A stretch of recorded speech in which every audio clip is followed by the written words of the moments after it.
Hey everybody. Testing. 1, 2, 3.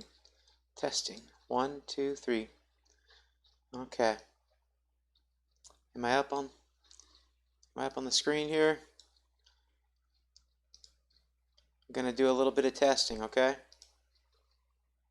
I'm gonna wait for some people to come in here.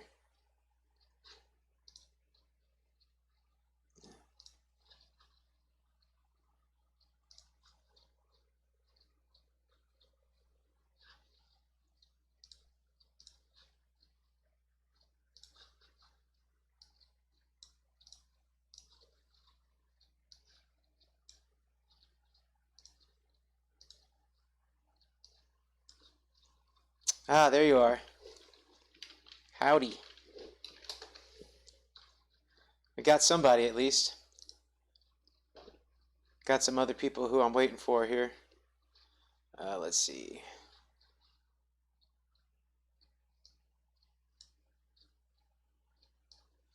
The scrolling is just not good. Okay.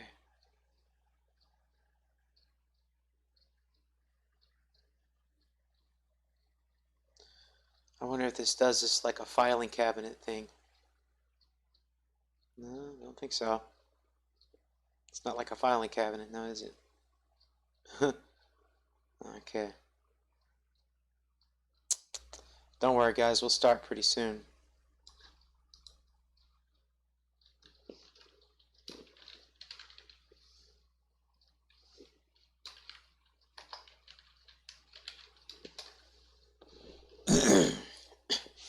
Alright, let's see what these guys say.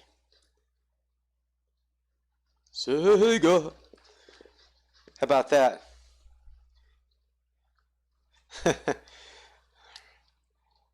I remember that. I used to play Comic Zone. It was kind of fun. Hold on. Let's see if we got everybody. DAC. Okay. Alright. Oh yeah, Comic Zone from the DAC. Yep.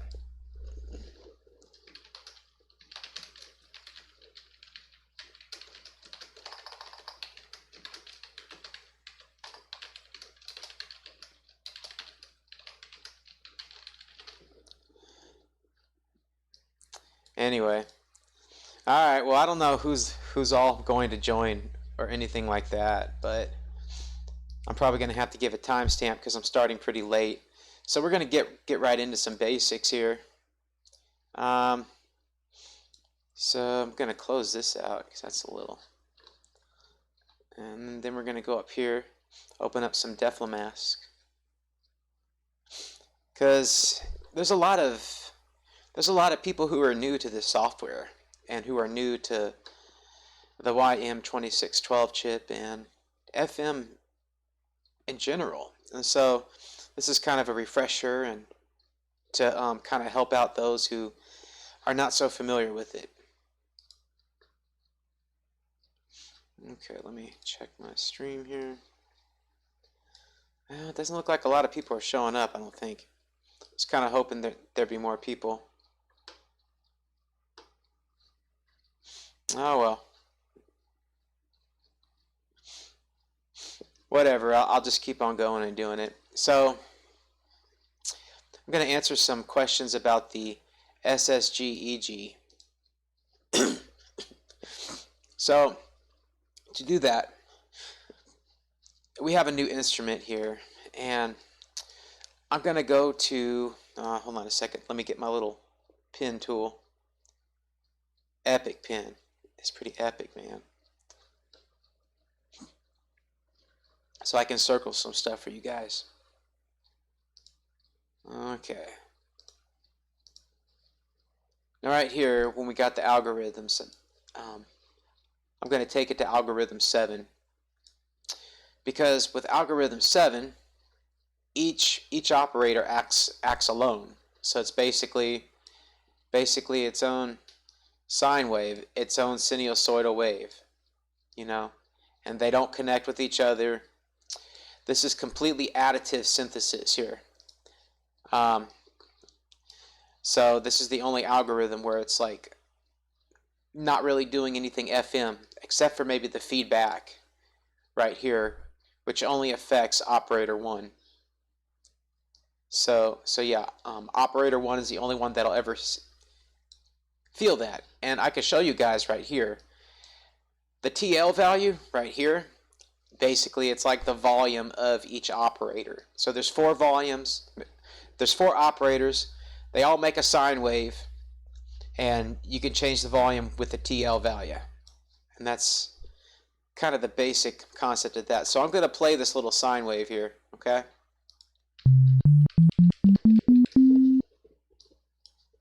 All right.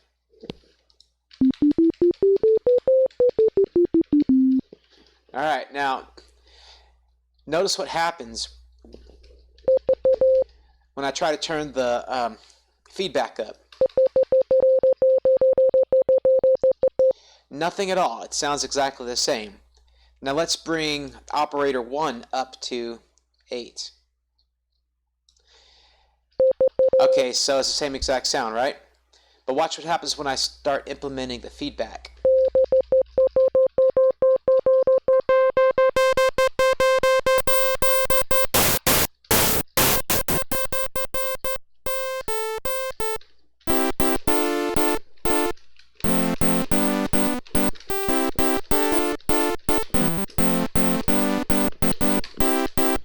Okay, so you have kind of a sawtooth wave. So you can actually get a sawtooth wave out of a single operator simply by using algorithm.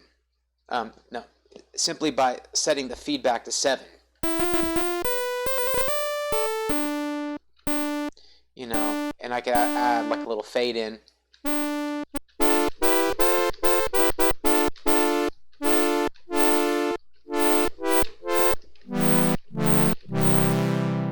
Get like some single operator chords, yeah. Little old synthesis style.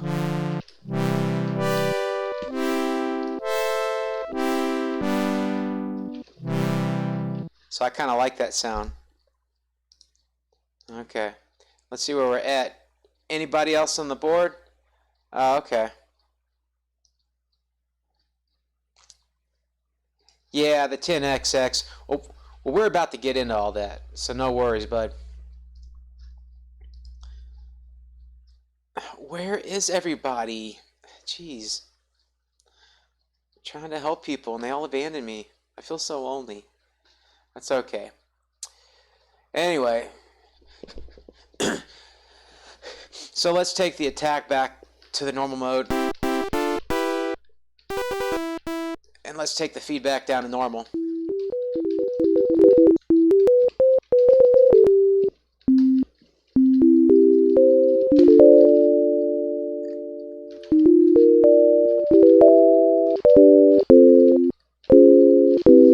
Ah, love that sound. Okay. So, we're going to learn about SSG-EG, AJ, here. And so, let me see. So first thing you have to do is, I would say, just to get the basic concept of how it works, just put your attack at 31. Oh, geez. Come on, really? So put your attack at 31 right there, and put your decay at 9. And all these settings are fine right here. So 31, 9, 15, 0, 15. So what you want to do is you want to click this checkbox right here in SSG-EG, okay? See that checkbox? Well, we're about to mark that checkbox right there. Leave it at 0 and leave the rate scale at 0. So we're about to do some stuff here. Listen to it. When I press the C in the 5th, yeah, 4th octave. Okay.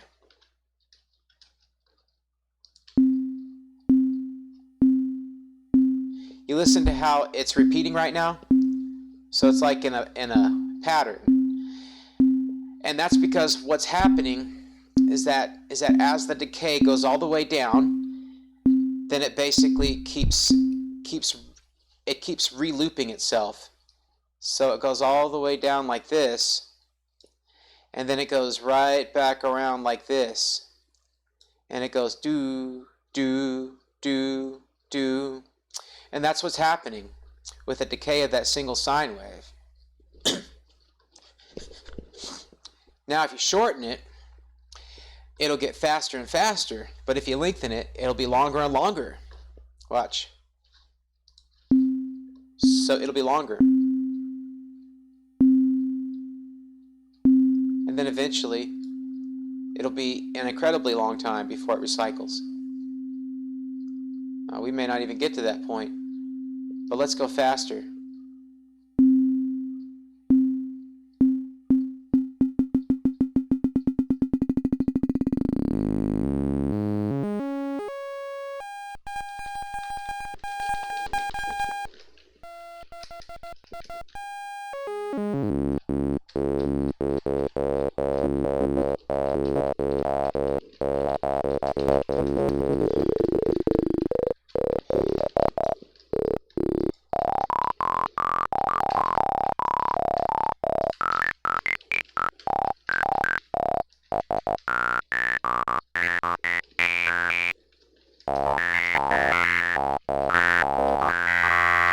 So yeah, you can do a lot of cool things with that, and that's why some people think it sounds like the special mode for SID.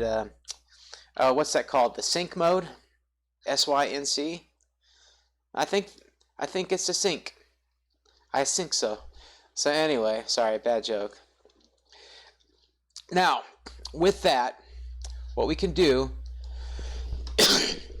and I want you guys to notice we have a little number for the SSG-EG, okay? Right here, you see that? So right now it's on setting 0. So that's the wave cycle of it. So right now the wave cycle looks like a sawtooth wave, and I'm going to see if I can bring that up here. Oh my goodness, what is going on with this thing? So let me see if I can bring down some stuff. Okay. Desktop sort out. Oh, what am I doing? Okay. Did I put some stuff in here that I should not have? Oh gosh. What am I doing?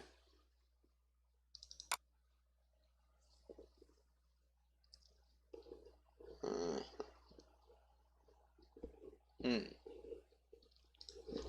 think I messed up some things. Hold on, guys. Let me go to Marcus's documentes. Maybe I stuck it in the Deflamouse folder. Here we go.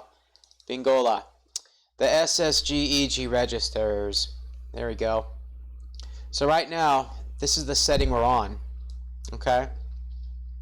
So the shape of the LFO looks like a sawtooth wave, like, and that's why it starts to sound like a sawtooth wave when you make it really fast. You see? This is exactly. Guys. Okay.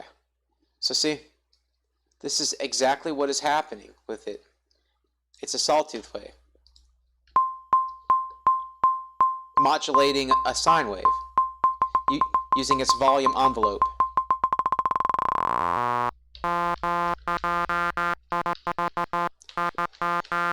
Now as I press notes upwards in scale, it's going to sound like it's kind of changing or talking or doing some weird stuff, and that's because the frequency of that sine wave is changing, and as that frequency changes, it interacts differently with the harmonics of that sawtooth wave.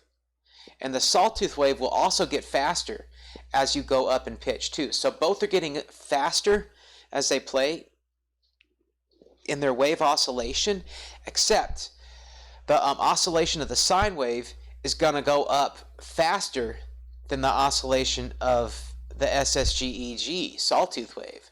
And so there's going to be this weird offset, so it gives it kind of that Commodore 64-ish sound.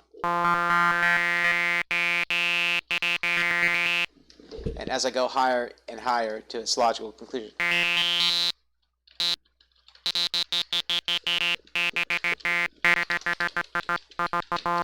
And so it also gives it kind of an old school subtractive synthesis feel. You know, it's almost like you're modulating the cutoff frequency as per the resonance, you know, with like a high amount of resonance. So you're almost doing like some basic subtractive synthesis within any of the operators, while at the same time you can do additive synthesis and FM synthesis all in this chip. So these are kind of the hidden secrets of the Sega Genesis here. You know, you're not only restricted to FM. You have other techniques you can do with some single operators. So there's a lot of variety. It's one of the reasons that I like it a lot. Oh.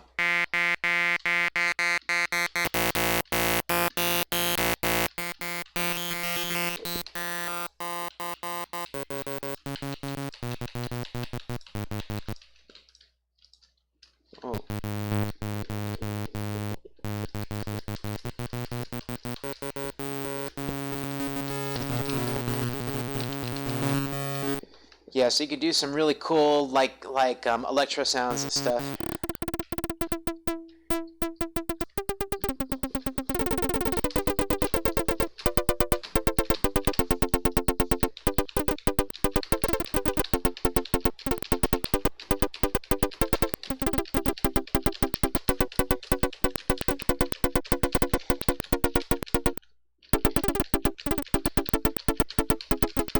So yeah, there's a lot of cool things you can do with it, you know, and I would really encourage you guys to kind of just play around and experiment with it. Hold on, I'm going to check my messages real quick. Yeah, CSM mode. That's the speech synthesis. Hey, to maintain smooth. Not receiving enough video to maintain smooth streaming. Oh my. Is my streaming smooth enough? You guys receiving? Let's see who's all in here.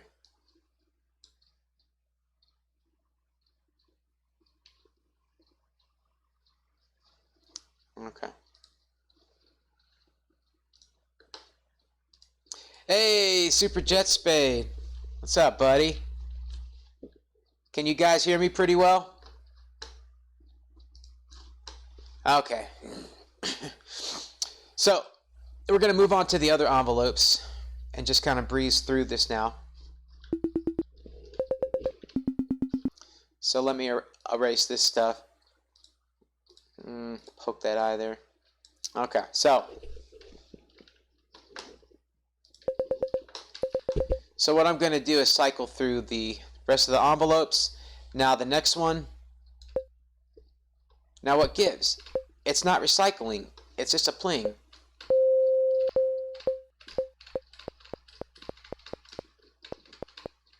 Now if I take the tick off of the SSG-EG, but when you put it on, it gives it an even greater kind of decay rate. Oh, right. Let me go back to 0 real quick. So I want to teach you what the rate scale does when you have SSG, because the rate scale will affect your SSG. The rate scale is this. It's this little slider right here. Okay. So I'm going to show you what happens, because it does affect it.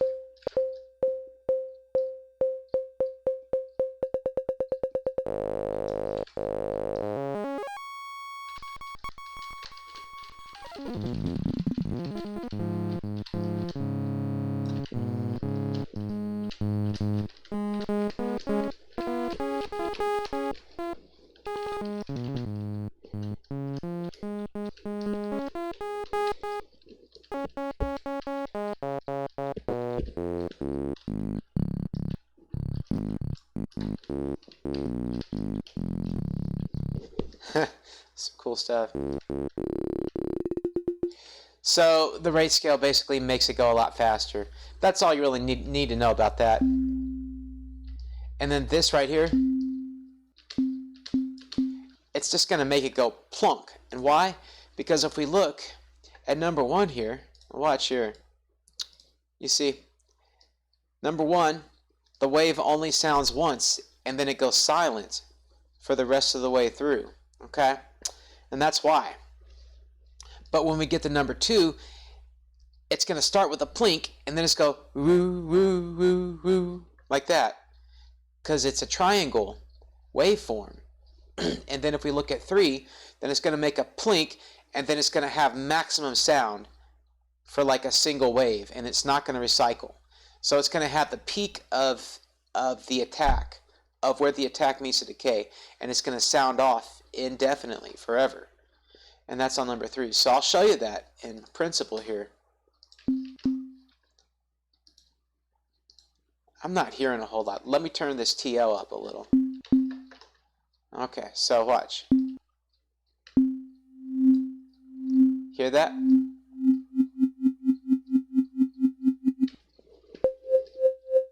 Plink, woo, woo, woo.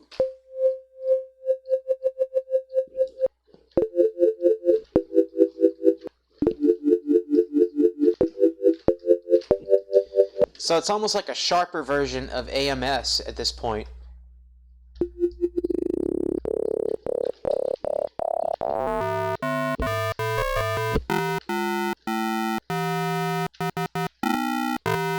Now, why does it sound like that?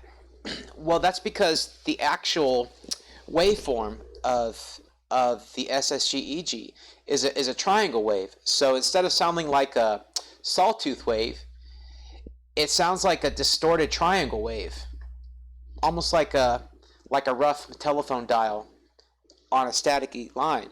And it sounds distorted because the sine wave is intermixing or modulating with that triangle wave. So it has a sharper sound. It's almost a square wave, but not quite. It's it's a bit rough. Calling.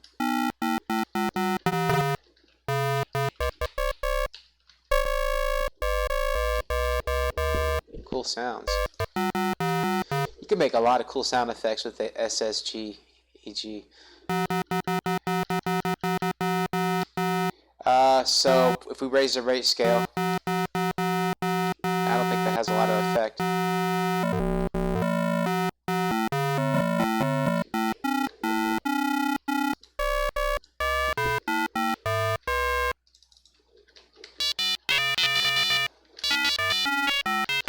So yeah, there's just a lot of cool things that you can do with that. Let me just cycle through more real quick. And number 3, as I said, it will do a plink and fade wherever your decay is at, and then it'll play the peak of your attack indefinitely. So watch. Okay. And as long as I press this down, it'll go on forever.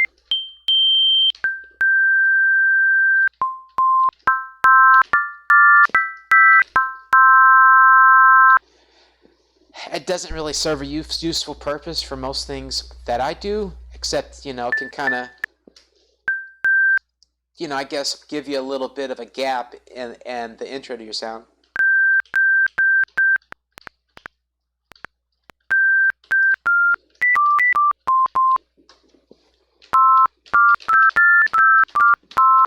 It'd be good for like emulating the telephone dial tone.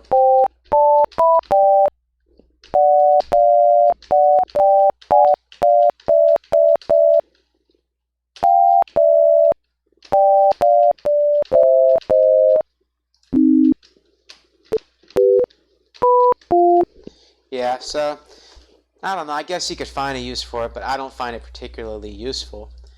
Anybody else come on? Oh, we got some other people. Okay. RBVGP, send okay, seems. Cat's pajamas here. Cat's pajamas. Oh, I think I remember you. Oh, right. Oh, good. You can hear me nice and clear. I feel sorry for your ears. Okay.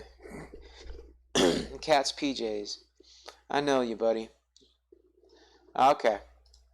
Anyway, is that making sense to everybody? with all the SSG-EG stuff that I'm doing. Okay, so the last four settings of the SSG-EG. So if you look at this here, all it is the reverse, the opposite of everything that was up here. You know, you basically flip them around. You know, so instead of a sawtooth wave, it's a reverse sawtooth wave, or what they call a ramp, like a ramp up wave, okay? And that's a smoother kind of fade in and then suddenly stop, fade in, stop. And then 5, instead of abruptly starting and attacking, it's going to fade in and it's going to stay at that peak rate of the attack indefinitely. It's like the exact opposite of this. And then 6 is only going to be a triangle wave without a rough start. So, and then, and it's going to start with a little offset as compared to this one up here. So if you have two operators with all the same settings except one is 2 and one is 6, you can get some interesting effects with that, and maybe a little noise, pseudo noise cancellation, to where you can kind of do some pseudo echoing effects. And then number 7 here, it's going to fade in and stop. And that one I don't find a whole lot of use for myself personally. Yeah, but anyway, I know this looks like okay, so we're going to do all this. Yeah, okay, makes sense? Perfect. Okay. Sorry guys, I know I'm getting a little confusing here, but let's just go through this.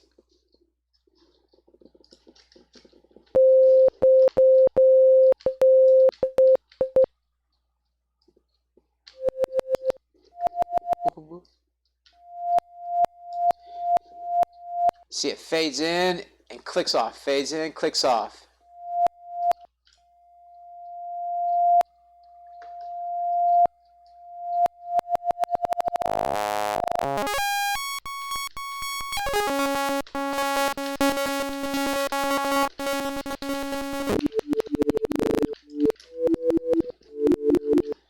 It sounds cool, but it's not my favorite thing, you know, to do. But I can show you what my favorite one is. Hold on. This is not my favorite, but this right here, it's just like an abrupt attack, basically. It is all, yeah, that's all you're doing. And that's good for flute sounds and blowpipe sounds and things like that.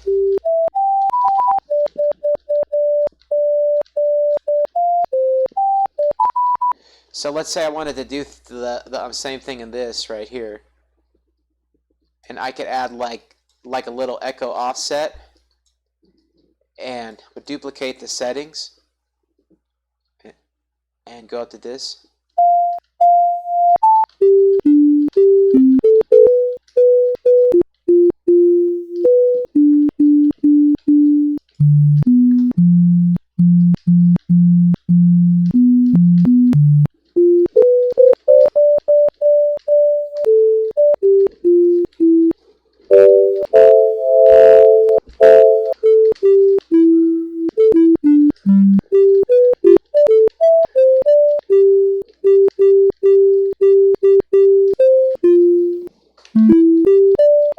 So it's kind of a pseudo blowpipe sound, but you know, it's kind of cool, right? Yeah, so I mean, it's definitely got its uses here. Okay.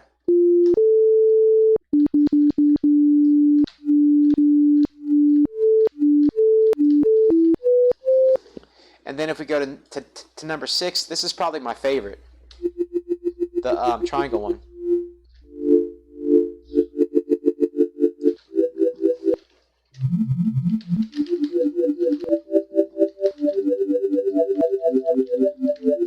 And then 7 is kind of lame, so you know, it's like, what?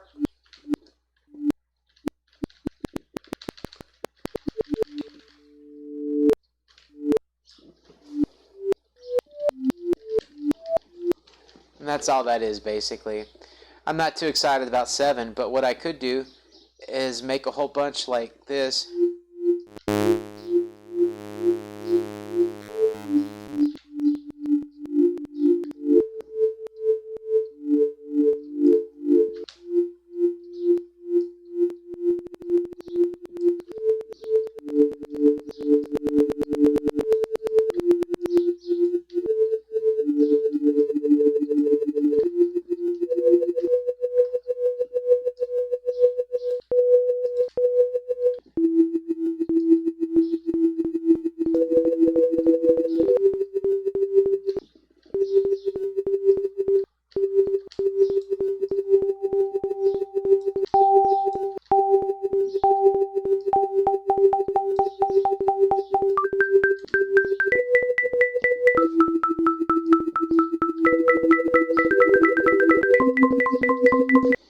So I mean, this is only like I'm 2 notes right here.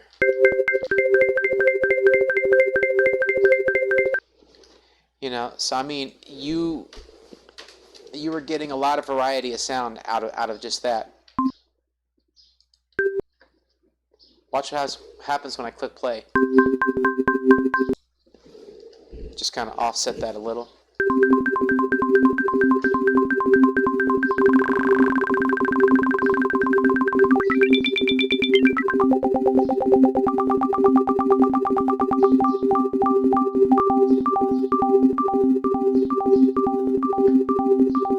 So there's just a lot of variety you can do with this thing here.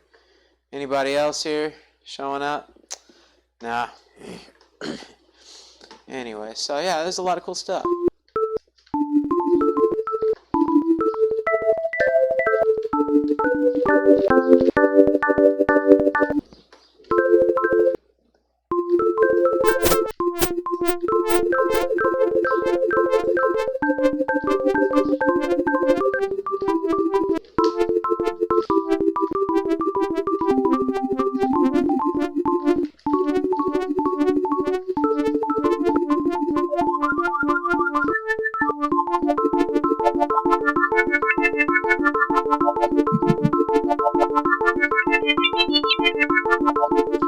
Now you can do all kinds of crazy synth stuff with SSG, guys.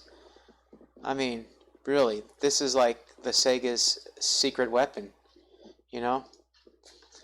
So once you really understand how to utilize it, it's just a really cool thing. Matter of fact, I'm gonna save this instrument. Goodness, save as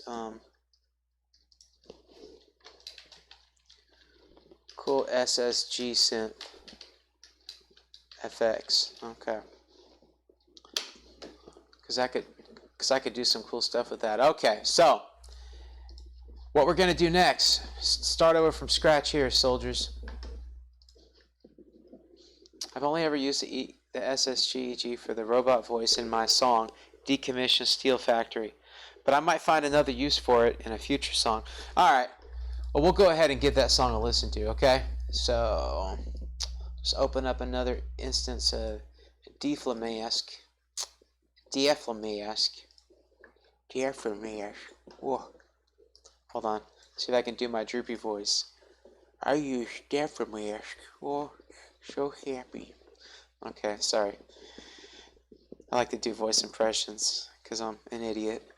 Anyway, let's check out Wavetable Guy's song art. Now he's known as Super Jet Speed. Here we go.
Okay, guys.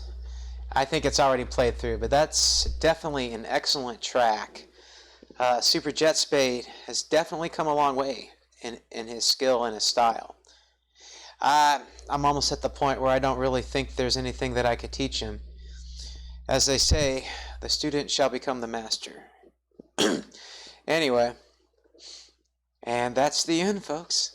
No, actually, Mr. Savage Razim, he's also an excellent chiptune artist for Genesis style music, and he posts a lot of his tracks on YouTube. So I recommend everybody go and check out some of his stuff. He does this one technique that he's pretty famous for, where he'll do like a stereo channel for like a single instrument for like the left side on one channel and the right side on the other, and then kind of mix them in and kind of offset them a little to make it like the stereo instrument effect. So he's pretty much mastered that particular technique, but he's pretty much mastered any kind of space shooter. He's requesting that I show instrument patches, do a rundown of the instrument patches. So I'm going to have to do a new file. Yeah, we'll start a new file. So anyway, instrument patches here. So everything starts in instrument 1, okay? I'm not sure how to change my color scheme anymore. I kind of like, oh, load skin. I'm a dummy. It's like I just could not figure that out. But what I'm going to do is I'm going to load this for anyone who has the default standard, because most people just kind of have this default. Oh gosh. Oh, I can barely stand that. I mean, it's good for some people. I'm just not used to it anymore. So we just have our default instrument. So I'm going to press the space bar, and if you press the space bar, the background screen goes dark. You press it again, it goes light. This little record button does the same thing with your mouse. Click, click. See that? So you got to click that record button to where it looks like it's on, and you can enter a note on your QWERTY keyboard. So it's like QWERTY is this, and then UIOP, and so those are all the white keys that you can press, and then 2, 3, 5, 6, 7, 9, 0 will play the black keys on the keyboard. And then the same thing with the bottom, so ZX, C, V, B, N, M, and then the period and the comma right there will also play the 2 notes in the next octave. And then S, D, G, H, J are the black keys. And then L is C sharp on the next octave.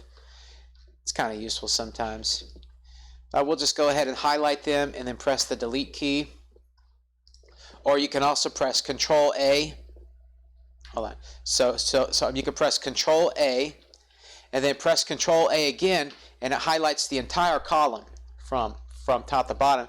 If you press it one more time, and the whole thing is highlighted. So let's say that I have this like that,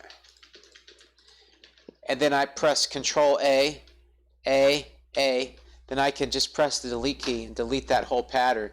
It's pretty dangerous, so make sure you know how to do the undo shortcut, which is Control Z or Control Y to redo it.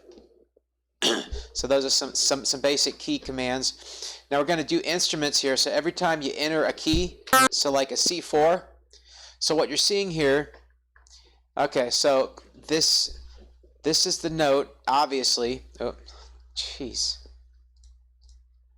So this is the note, obviously, and then this is the instrument. So we're on instrument 0 right here. Now what we can do, if we make multiple instruments, so let's say, I have all these instruments here, and we'll just make them all like FM for now, right? So what I'll do is that I'll do like this.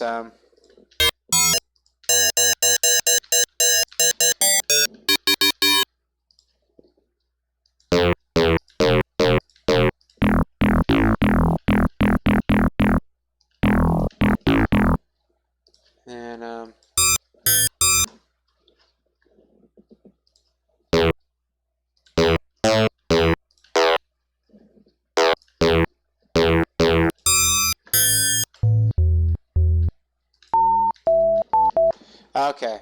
So let's just say we have like five instruments here, okay? So they're all different sounds.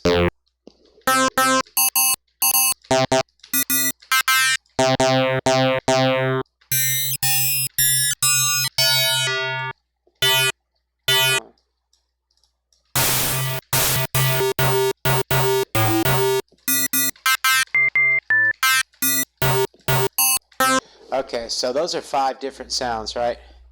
So, oh wow. Delete that.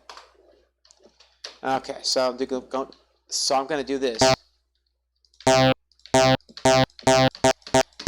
So what I can do is if I want to change the instrument of the next note, I simply go here and I can press 1 and then instrument 2. And if you notice here, as I change them, this is automatically going to switch to that. Instrument 3, instrument 4, instrument 5, and then 4. And then I can go to 1, right? And watch what happens.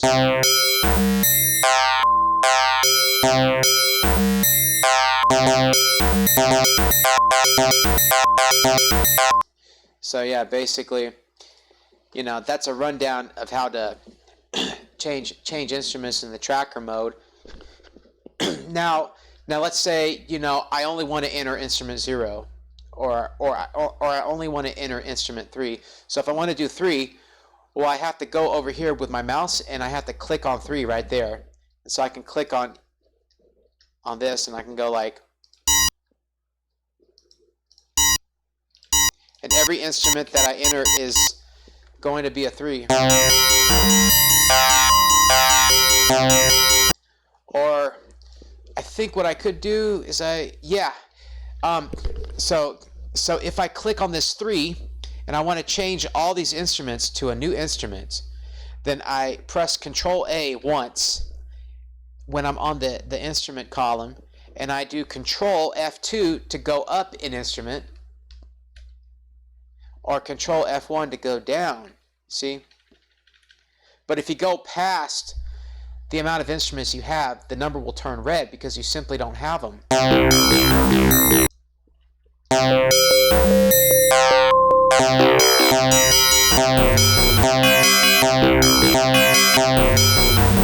Now, I believe that you can have all of these change up, 1 or down together. Yeah. So you see, they all change to the next one up for each one individually, unilaterally. See that?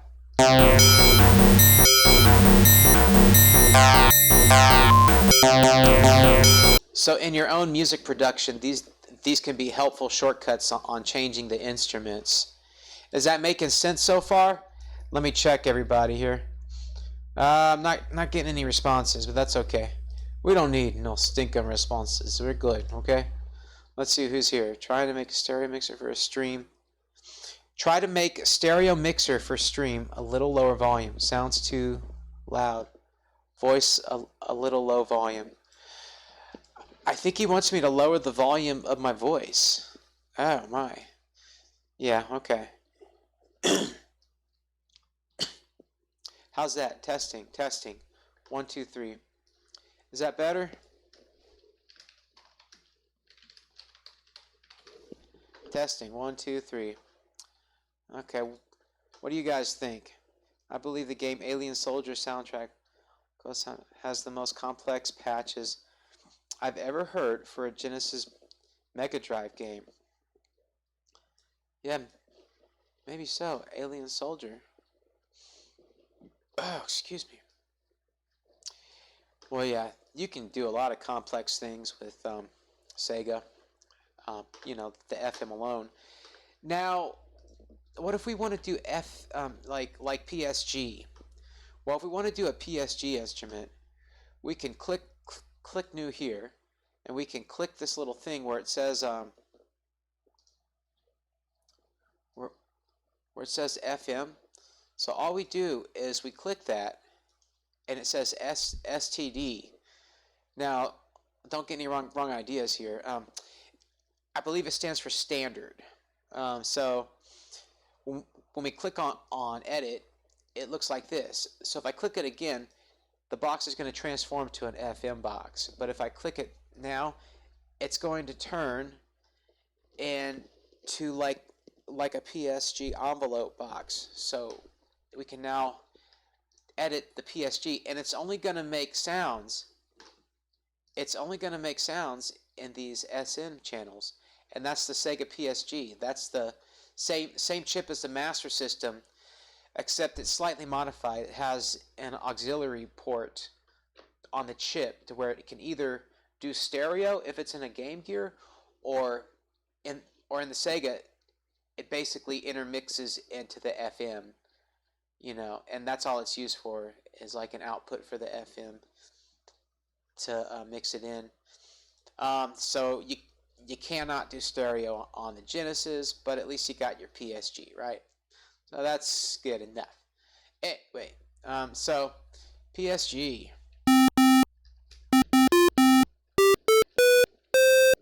So, you know, we can basically stair step and make our own custom envelopes.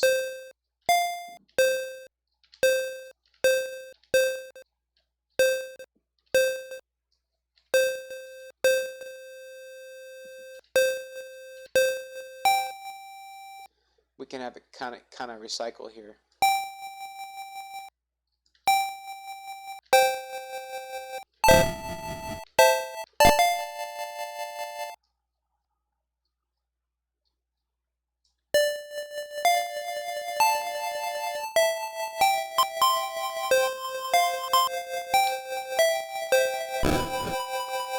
You see what I'm doing? It's kind of like I'm making my own custom SSG sounds.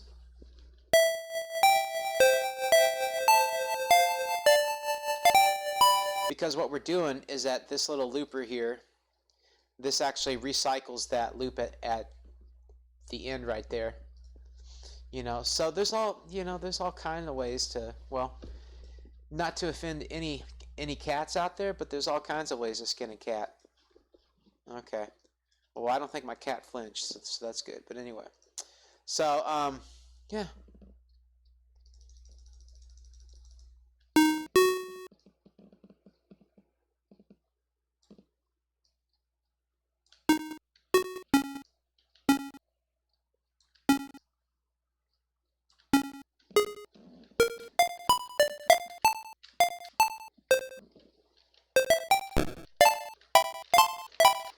So that makes like a little fake echo effect with your instrument there, which is pretty cool.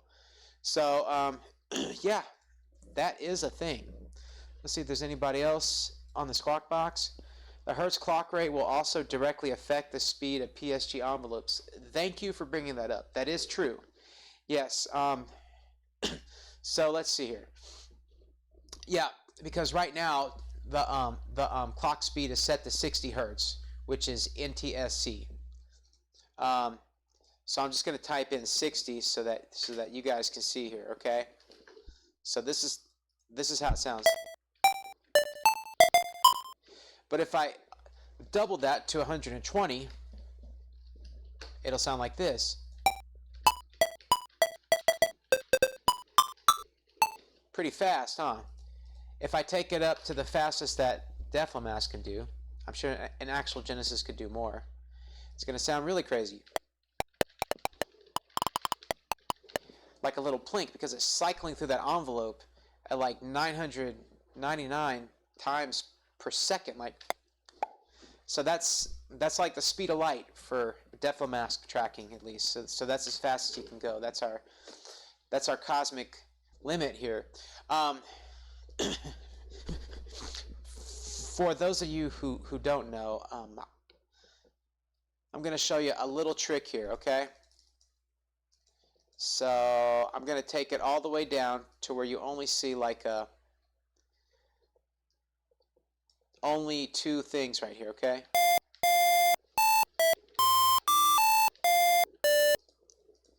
So if I take it down to 60 hertz, it'll sound kind of distorted because I'm looping like a single sharp point in time.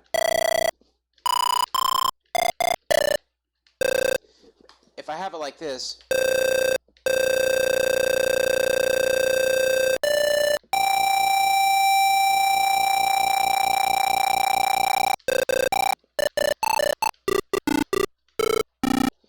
Now watch what happens.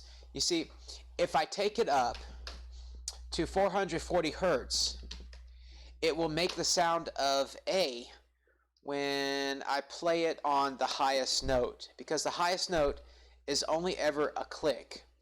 It's like a little sharp click, and that's it's meant to tap into the wave to samples for the PSG chip. Since we can't integrate samples here, it's still available, but it's just that it's not, well, why is it not doing what I wanted to do? Oh, that's because it is. So I'm playing the highest note here. Look at this. Why does it sound like an A note? Well, why? Because 440 hertz is A. So if I double that to 880, it'll be A in the next octave.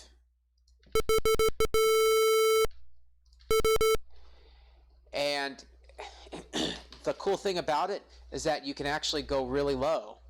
So you can do a 60 hertz note on the Sega Master System, which is not supposed to be done. Or if I want to do 120. Oh, sorry guys. So you can do like a really low note with that. Whereas in like a regular Sega Master System, you can't do that. Hold on. So if I want to go as low as I can, well, what is it? This is the lowest note that you can go using the normal method, but if you use my method, you can go even lower if you ever need to. Or let's say I want to go 220, right?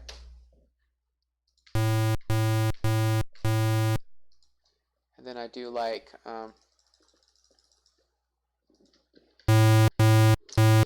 so 220 is pretty much the lowest note that you can go. 220 hertz. But of course, using my little cheat, we can go lower, of course, on Sega Master System and any of the channels. You can even do the square channel and the noise channel if you ever need to. So if you ever need to have that little extra note, you can always do that. Here.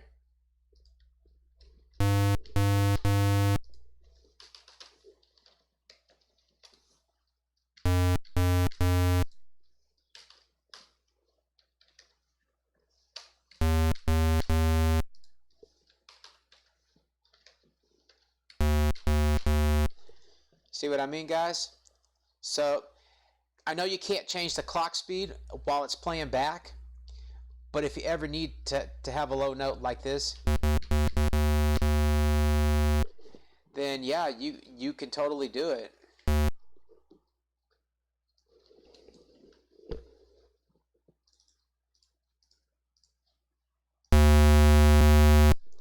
So I don't know if that's helpful, but yeah. Altering the noise mode on the other way is the other way to circumvent the octave range limit for playing a tone in the noise channel. Yeah, yep, there is definitely that, and I'll show you. And you could do something cool with any of them, basically.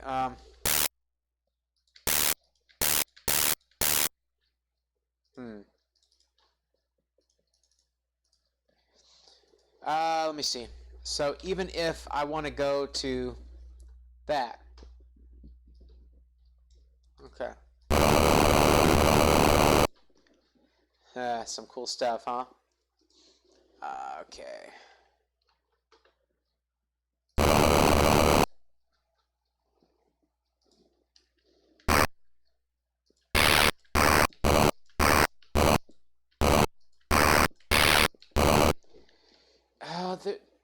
There's a way to get it in standard mode. Hold on. I think like...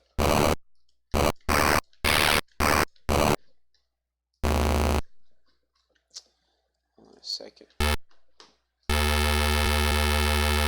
So yeah, you can get some cool sound effects with it. Excuse me. I think if I do like this.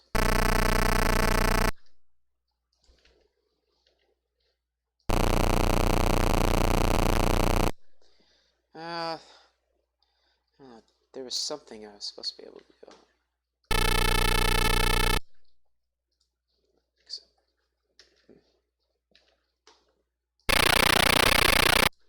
Yeah, anyway, whatever.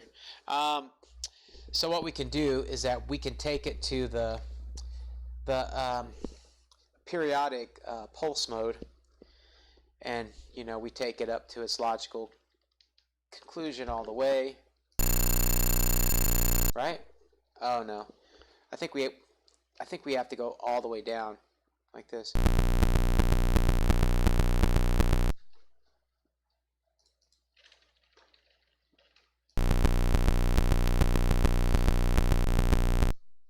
And then we can, of course,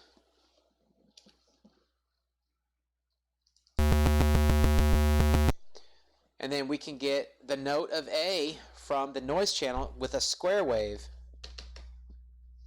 How many people like to do that? Like, dude, like, why am I playing squares off of my noise channel?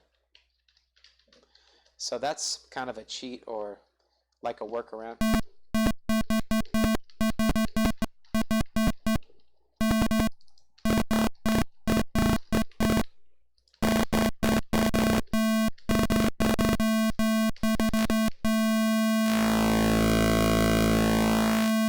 You like a little bit of SID sounds, guys? Yeah!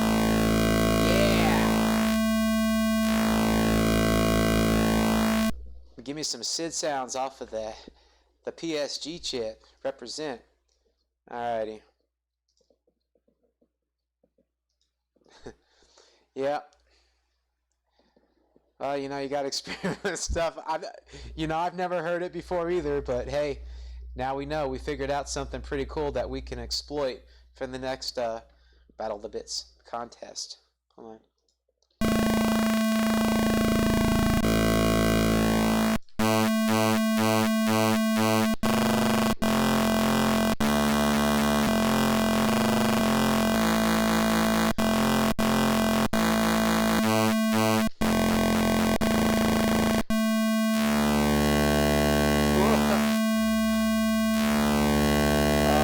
Dude, that's sweet.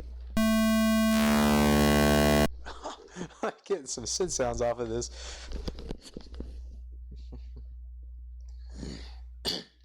Oh.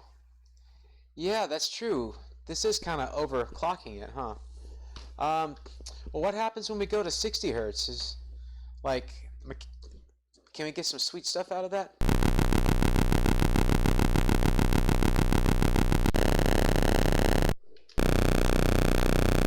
Yeah.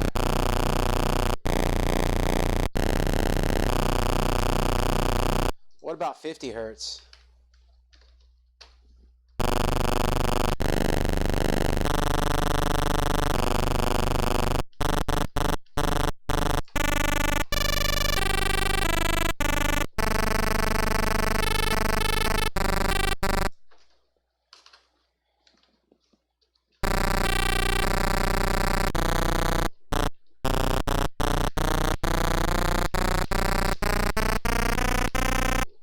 Okay, so there is a rate here.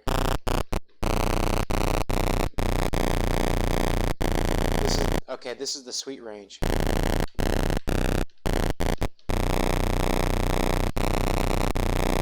Hertz.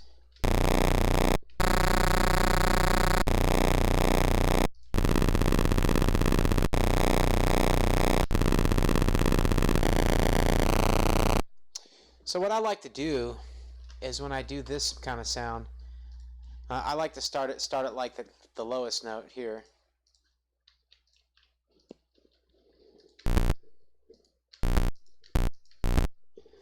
And then I just like to kind of raise it using a command of 2. So I'm going to insert a whole bunch of channels here.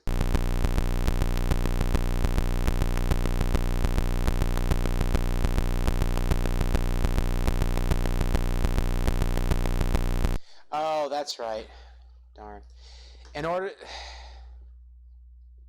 Well, I should be able to. Oh, because... Okay, so I have to do a command of 1 to raise it. So it should be going up in pitch really slowly. Okay, it's going way too slow. Come on. Hold on.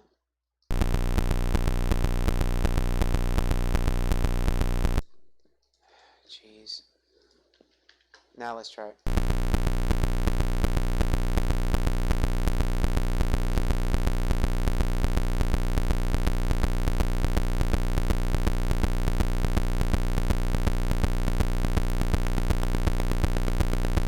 Okay, so it's seriously not going to go up in pitch?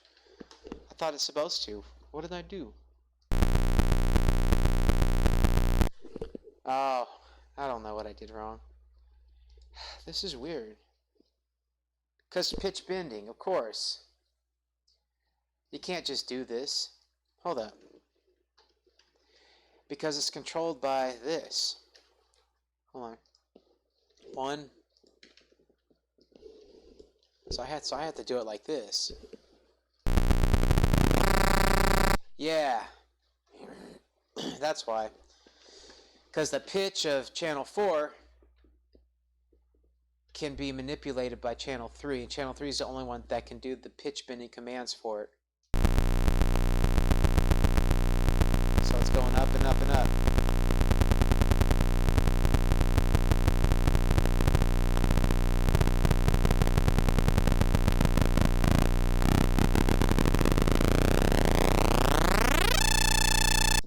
There we go.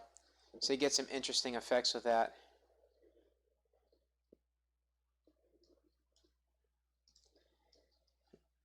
Yeah.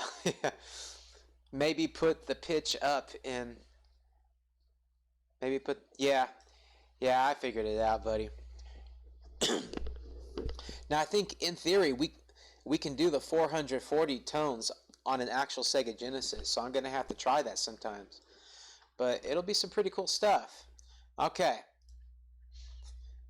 Is everybody benefiting from this so far?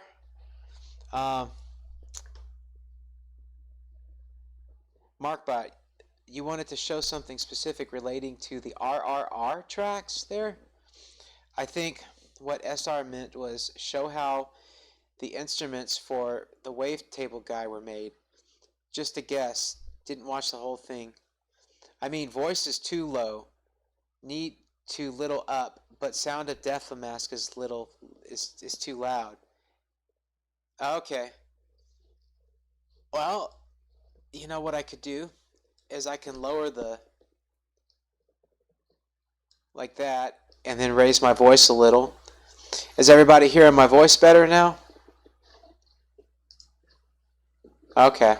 I'll have to test it sometime. The RRR tracks.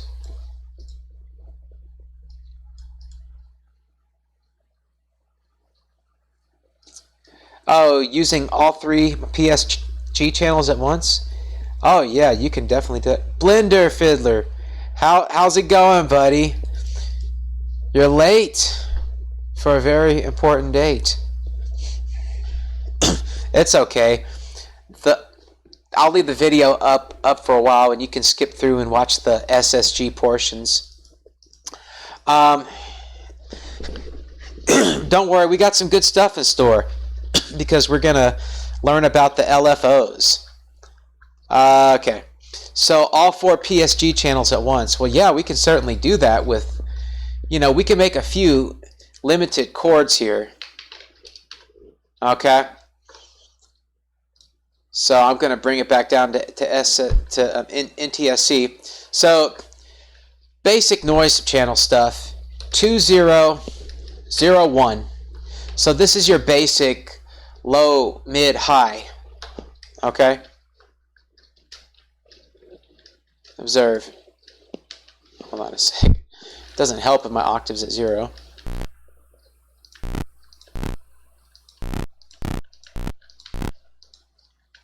Okay, watch. Okay, so it doesn't help if my instrument's the wrong instrument. Hold on.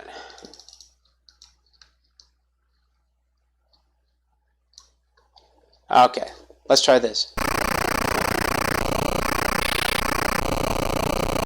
Okay, well it's not... Okay, so I see what happened. Set it to the right instrument, folks. Instrument 7.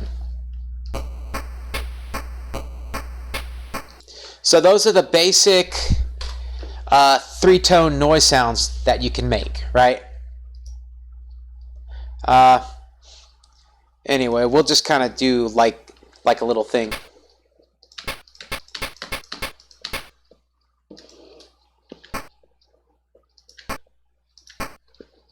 Okay.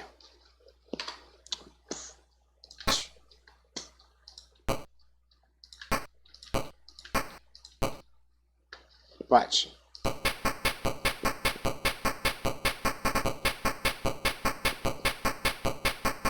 It's like a little basic march thing, right?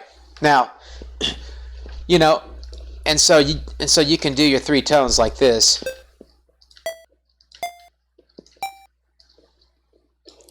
Right?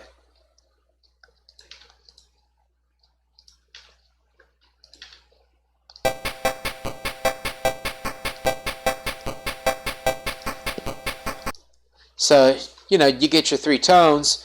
You can also change this to 0, and so it'll still be three tones on the noise channel, but the difference is that it'll be the pulse width modulation. So it'll be I believe it's a 6.15% pulse wave.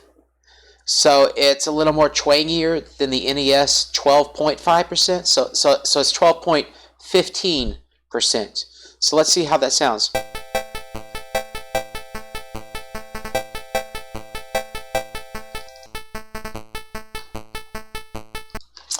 Now, what is that musical note? You see, if I'm not mistaken, it's the note of A. So if I press the note of A, yeah.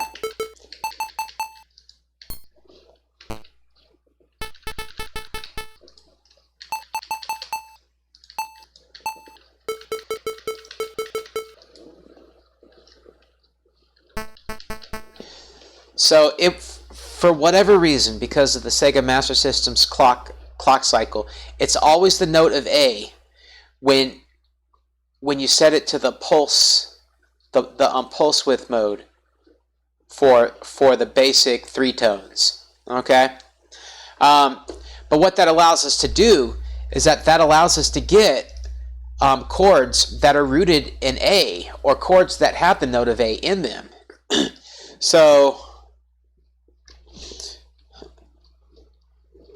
So let's say I want to get like a D major 7th.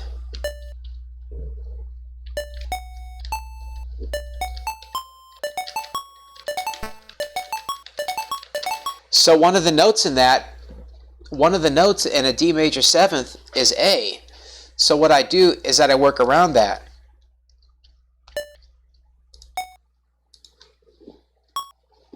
And then I make this to be like I think this one right here.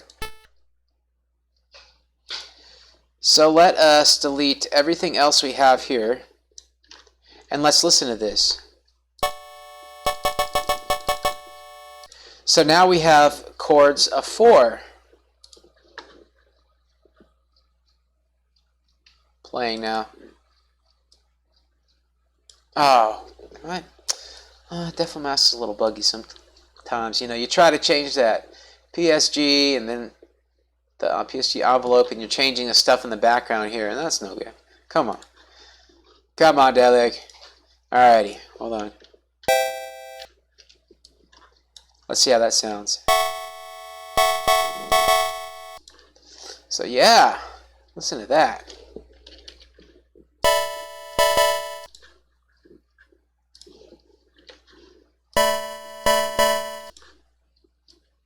Little disharmoniance there. Dissonance.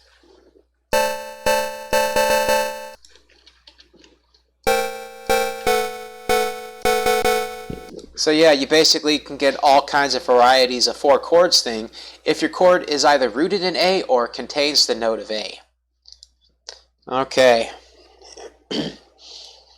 Does that make sense to everybody?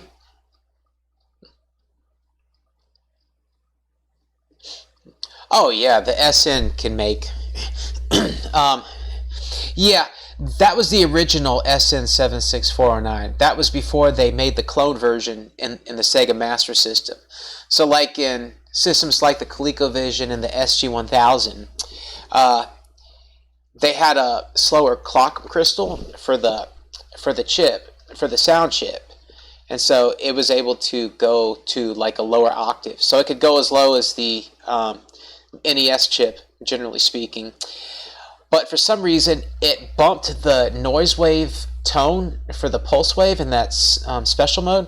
So it bumped it up to an A sharp or a B flat note as opposed to an A note. So it kind of changed it. And I think it also changed the range so you could go like a little higher with it for whatever reason, which was weird why that would go higher, but the square tones would go lower. So I don't know. It was a little wacky.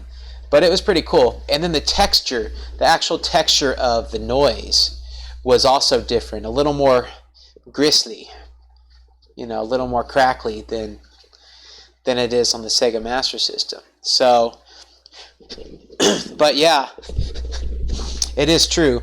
But you can still make really low square waves in any of the channel if you mess with your clock cycles, you know, as I showed earlier here.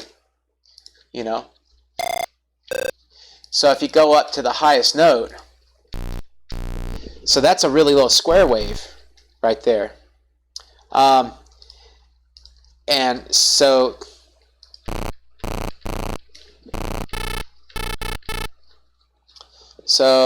what you can essentially do is if I change this the clock cycle to 220. Come on. So this is generally the lowest note that you can do on a Sega Master System, but I can go to a lower square tone if I do 200, and we're going to go lower than the actual limit, and then 120. Yeah, listen to that puppy. Or 160, because notes are all controlled by the hertz, the clock cycle, you know. So you can use that single low note, whichever tone you choose to go lower, but it can only be one tone, because you can't change the clock cycle of your song when you're playing back on the game system. I guess unless you do some serious hacking, but I'm not sure if that's, I don't know if it's possible or not. I'm not a programmer, but I know that you should be able to play this through a real Genesis and get this lower tone. You know, because you're using a rapidly, you know, it's going back and forth between like max volume and zero volume in that envelope. And what I could do too is that I could have it go like from like louder to softer.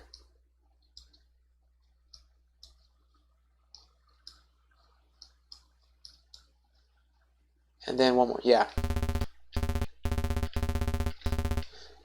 Kinda. It's not what I intended. Oh, right. Because it's recycled.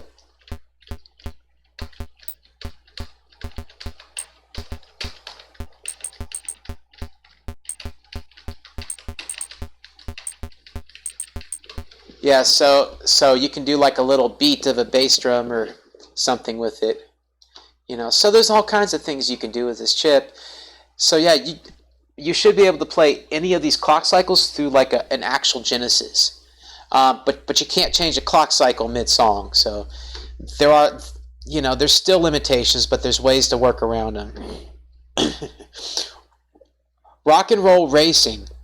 You posted in the ROM hack room there, but do continue. This PSG stuff is mostly new to me. Well, okay. Rock and Roll Racing in the ROM hack room. Rock and Roll Racing. What is Rock and Roll Racing? Okay. I'm not sure about that. Okay. So people were asking me to do stuff. How the instruments were made for Wavetable Guys track.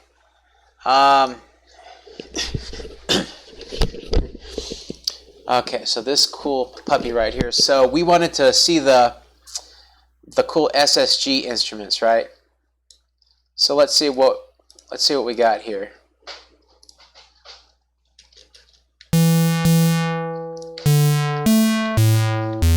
Well, there's no SSG there, but I'm gonna. Oh look, he tried to make some stuff here. So he tried to make the jump sound, right?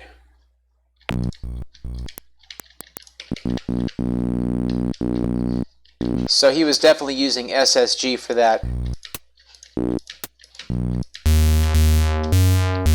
Let's see if there's any other SSG notes that he used.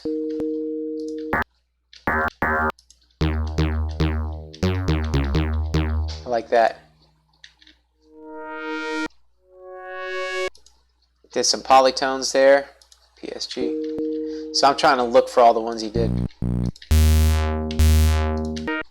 No.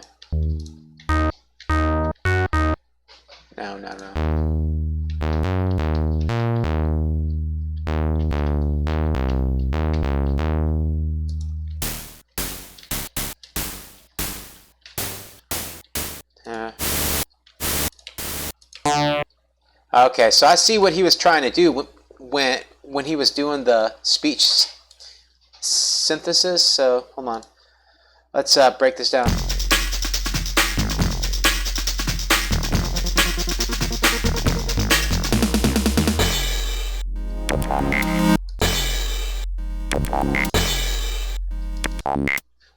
Hold on. There we go. Did he do any other type of things? Hold on. So let me see what we did here.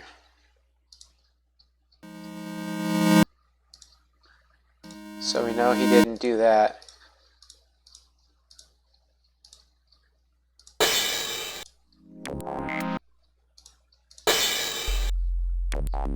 Okay, so we know it's basically just it's basically FM1, right?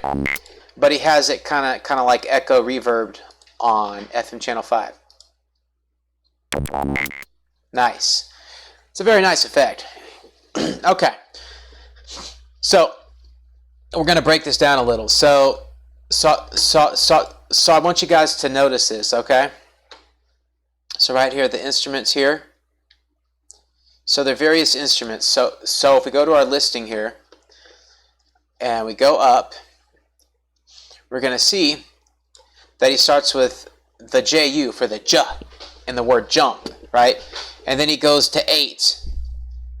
And because the way he switches from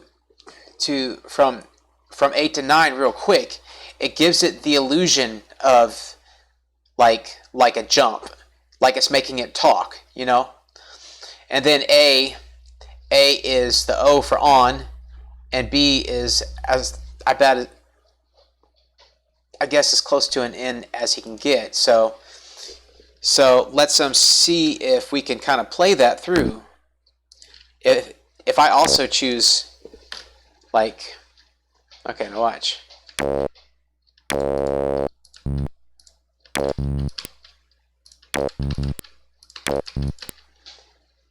So that plays fast, it'll be jump.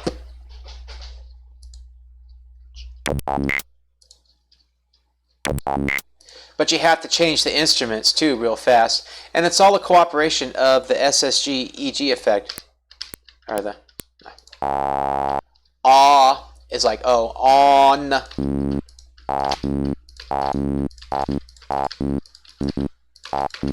See, that switching really fast gives it the illusion of speech. So it sounds like it's talking. So that little T sound,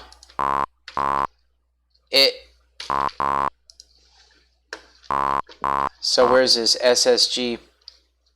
Here, right here.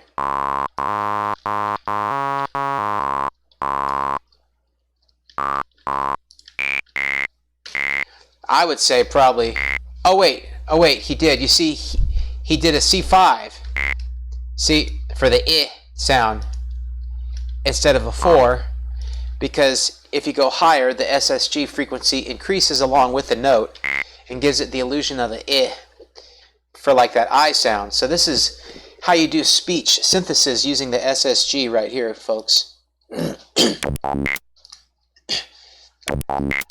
And that's really a beautiful, clear example. That's one of the best examples that I have.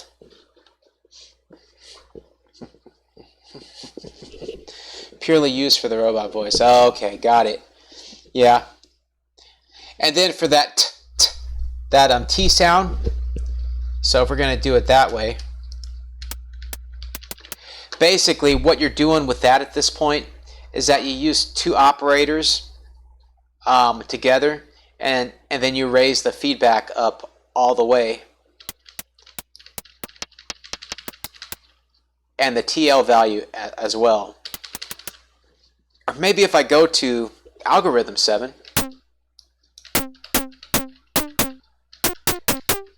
nah, no, the sound kind of hazes through, so it has to be that. Oh, that's such a nice sound. Such a nice, what is it? It's just such a nice subtractive sawtooth. Hold up, guys. Let me play with this a second.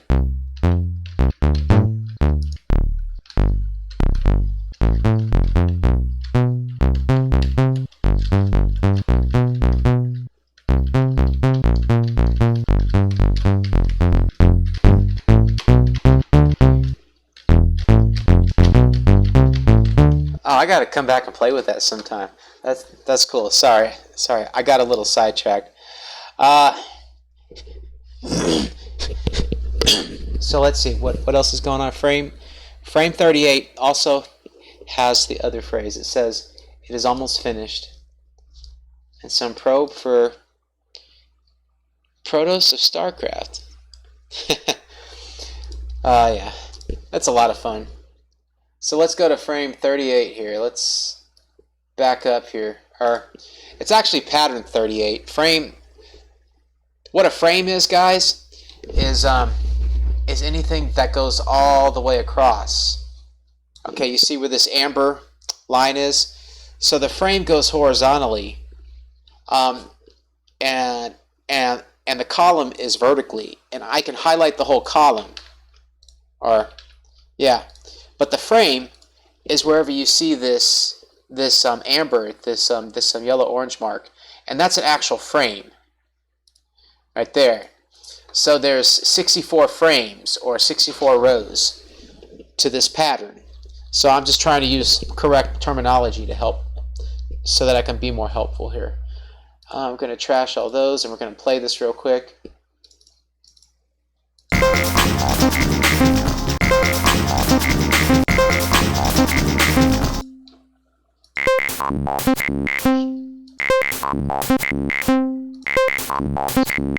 It is almost finished. So yeah, he's basically mixing and meshing different SSG-EG distortion sounds, you know, because the SSG-EG heavily distorts or it can modulate the envelope of each of your operators individually, and that's one of the very cool things about it. Now, I'm going to show you one last thing with SSG-EG, and we're going to move on, okay? So I just started the new module, all right?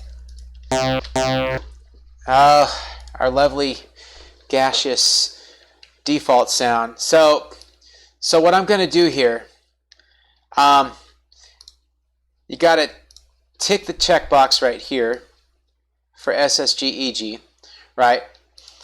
And I think we're just going to leave it at 0. Now what I want to do, I'm using algorithm 4, and I'm just going to move it to 0, all right, for now, for the feedback. So feedback 0, algorithm 4, which means in algorithm 4, we can make a 2-op sound. So we're using operator 1. So we're going to be using operator 1 and operator 2. So what happens is that operator 1 is going to modulate and mess with operator 2. Okay? So I can play operator 2 alone, but I can't play operator 1 alone, because operator 2 has to be on if you want to hear operator 1 affected. Observe. Now watch what happens as I turn up operator 1.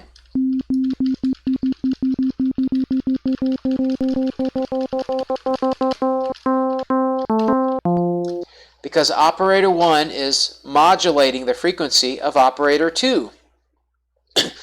So every frequency in operator 1 is going to be the note of C in the 4th octave in every single oscillation in between operator 2 and a multiple of 1. It's a little complicated, but it's basically changing the sound wave with the sound that's coming from operator 1.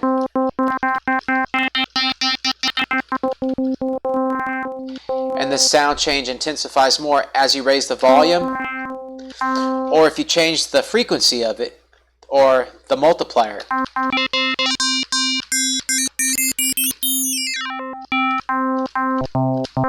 So that's a very basic way of using FM synthesis. And then the feedback only affects operator 1 directly. So operator 1 is always affected by that. Observe.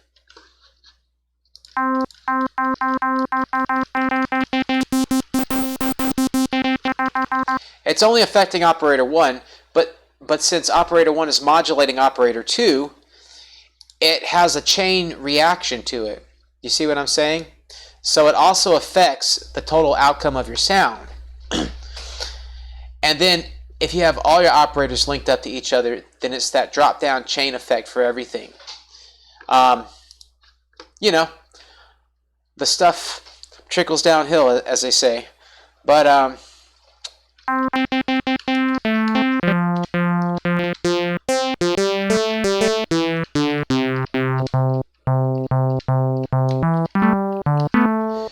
what I like to do, if you want to do something really cool with the SSG-EG, is you can make this kind of fake reverb sound. So I think what you do is that you recycle the envelope of operator 1, and so you can get some cool fake echo sounds. Observe.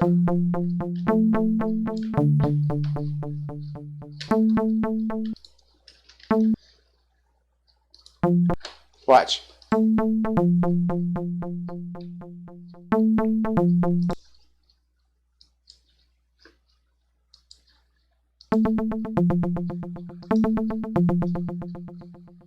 And you see how that fades out like that? So I mean, if you want to do like a little reverb action with a single channel, that's a great way to do it. Is there a way to make a PWM-like instrument in FM? I would say yes. You know, if anybody is familiar with my, let's see, let me try to attempt it first, because it's not that hard. So first of all, we have to get a square wave, all right? So let me see. Let me get my square wave here. So I think we're going to go to feedback of 7, and we're going to keep it in algorithm 4, okay, boys and girls? So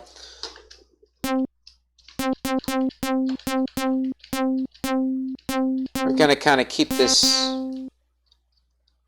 even at 12.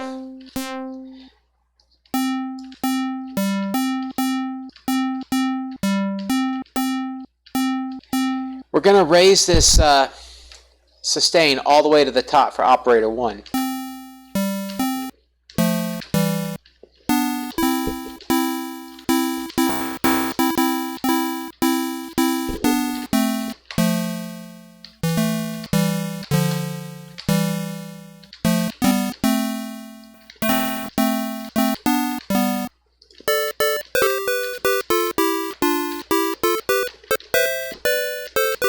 So that sounds kind of like a square wave, you know? I mean, according to my ears. But I guess everybody would have their own opinions on it.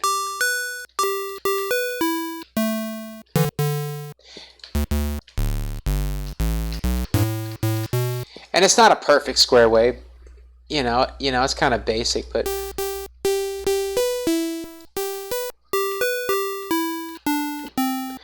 it's a little distorted too. There we go. So we have to get that way first. And then what we can do is that we have to mimic that sound down here. So we're going to change our decays to 12. So this is going to be my, we're not going to do it perfect because you can't do feedback in operator 3, but we're going to give it the old college try. So what we have to do first is duplicate the sound here. Raise this up to about 8 right there. And then make sure the sustains all the way.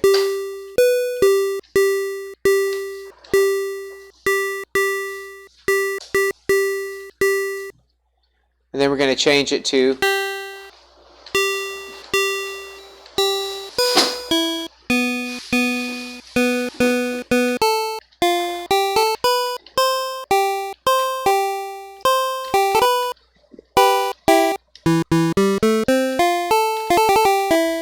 getting there. Hold on.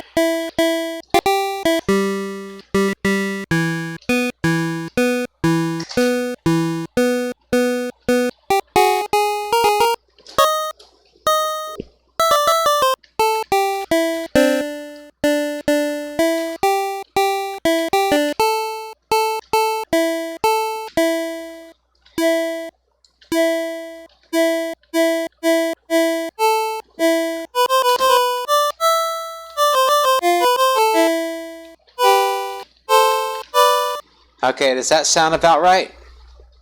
Like in NES style?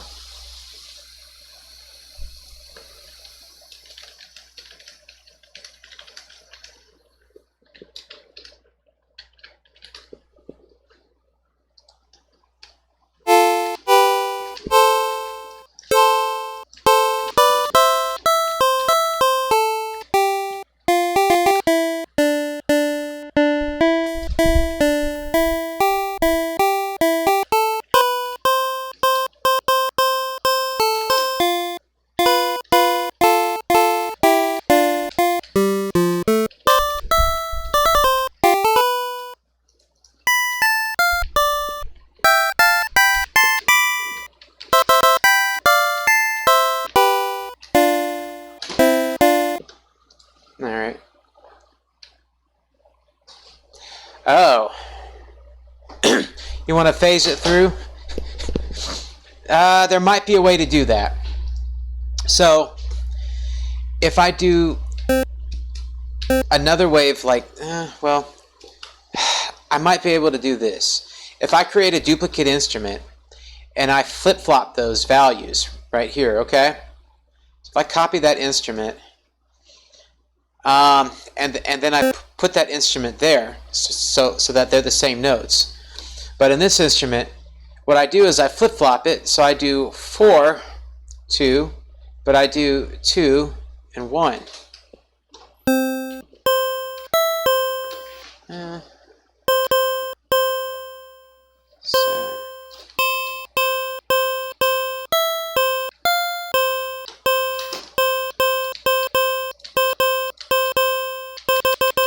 So now they sound identical, right? Let's play them together. Oh, that's odd. Oh, because both of them are canceling out. So if I play this at like a higher place, what do we get? Boy. It's a little tricky.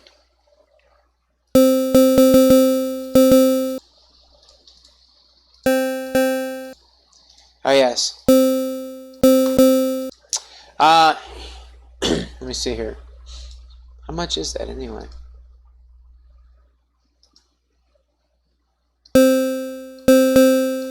So what I could do is I could add a really slow vibrato. So if I do like a 1-1 with this channel, let's see what happens. Yeah, like a maybe even just a 1.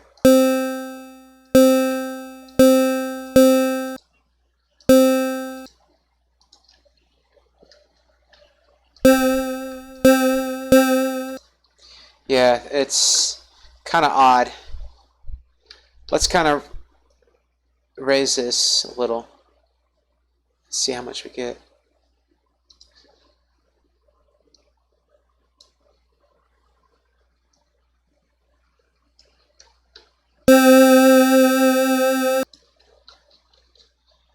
So it should be able to do like a cycle through.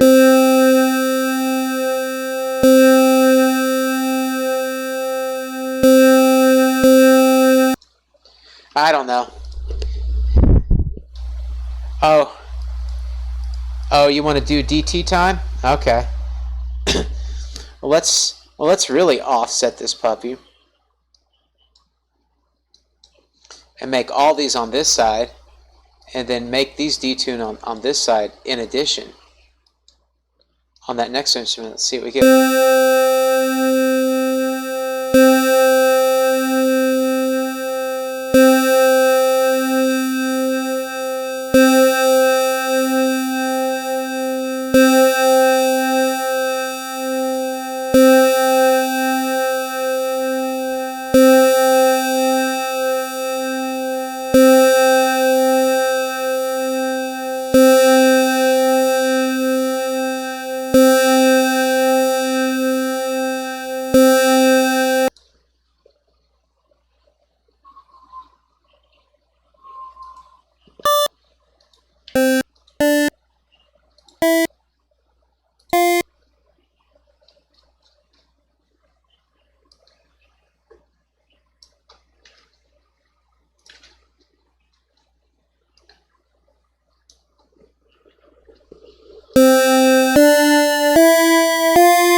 I don't know if that's exactly what you were looking for, but that's kind of one way to do it. But if any of you guys have ever heard my what is it? That one song that I worked on with that other guy, what's his name? Like the N64 guy. Oh man, I forget. But I'll probably remember it. But see, I did like with that Gimmick game. Gimmick. What was it? Happy Birthday for Gimmick, right? So I kind of made this track with that guy. Oh, well, what am I doing? What am I doing? Okay. So I'm going to open that, see what we get.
so let's see what that first channel sounds like.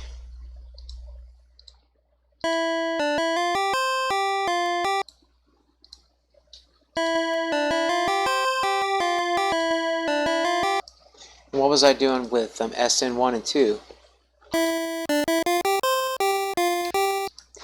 Yeah, so you can get the pulse wave out of the PSG channels too.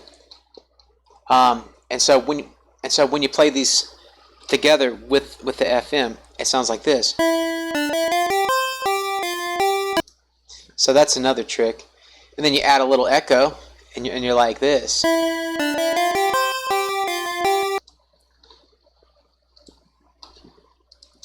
So, you know, that's definitely another way of doing it.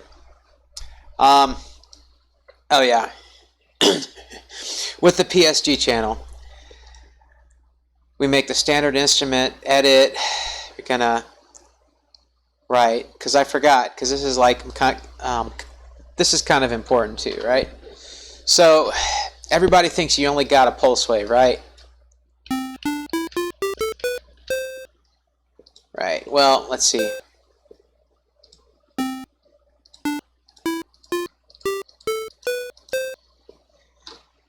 We're gonna copy this channel over to here, and we're gonna increase the octave up by 1, and you have your PWM 25%.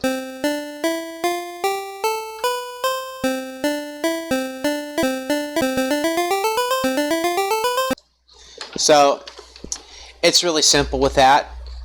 And you know, if you want to do a little bit of echo effect, you know, you can take it over to channel 3 and kind of offset that a little bit and turn the volume down on that, sorta.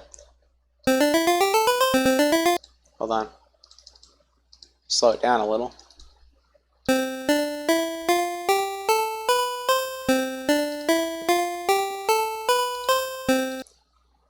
We're probably gonna have to detune it just a tad. So we're gonna do like probably a 90.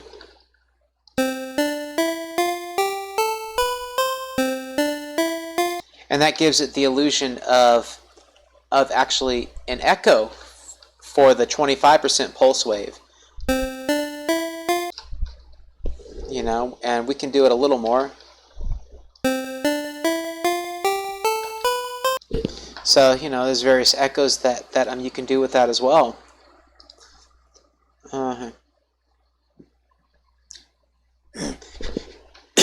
I sent you some DMP files in the direct messenger. Okay, well, we'll check them out a second. Let's see here. Okay, SJS synth to a phasing instrument. Yeah, phasing instruments are kind of hard. You can make them, but you know, they're just a tad difficult sometimes. I say algorithm 5 is the best algorithm to use for just like some really crazy phasing that'll make you want to rip your hair out, but it's kind of cool at the same time. You know, hold on. So let's see here. All right.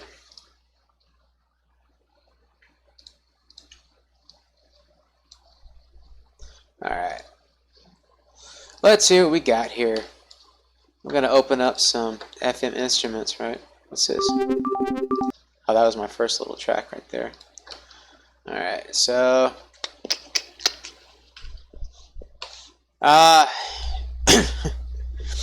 let's see here.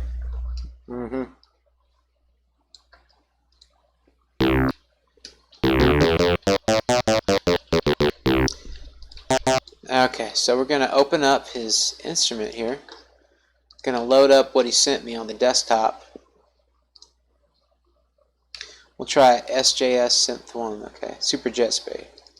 That's it.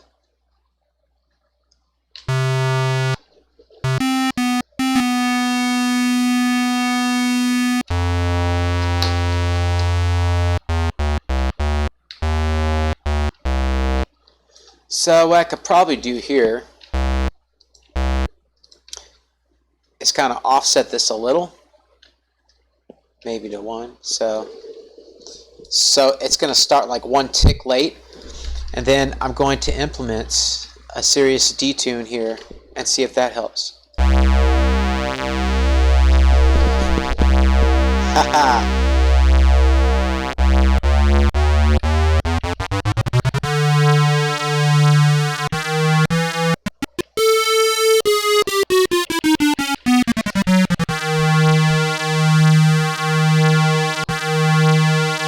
Yeah, you can hear the phasing. What happens if you play it without that?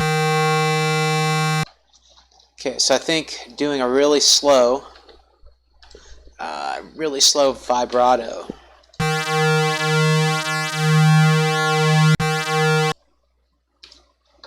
Let's see if that does anything. No.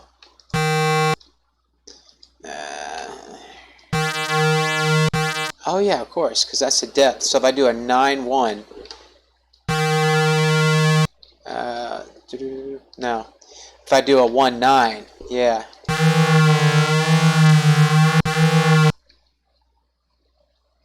Oh gee.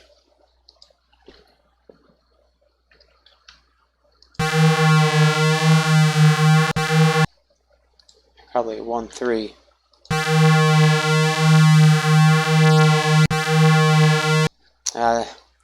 Okay, so that's kind of a phasing sound in this sense.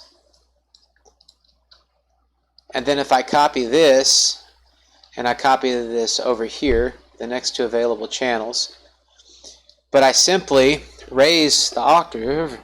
Okay, let me do this.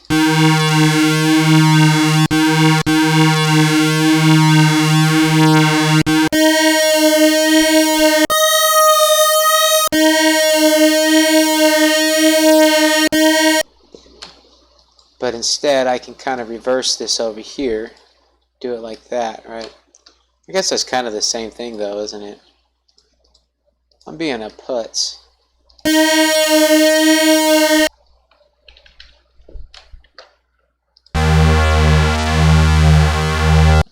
Yeah, some pretty deep and cool effects here. Okay, let's see here. The only time I used like that in my song, the slow and exhilarated, though it was panned to the left and right channels and paired with PSG. Huh, yeah, that's got to be pretty cool. Let's try to load like a different instrument. So we're going to load another one of his instruments and see how that sounds like that.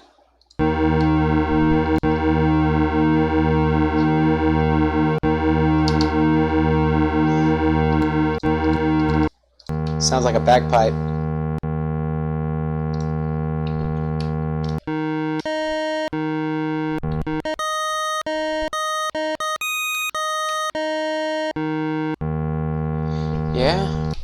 Yeah, that's kind of a 25% pulse wave. It's a bit soft, but it's functional.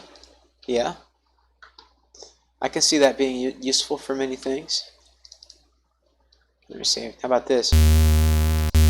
Oh, hey.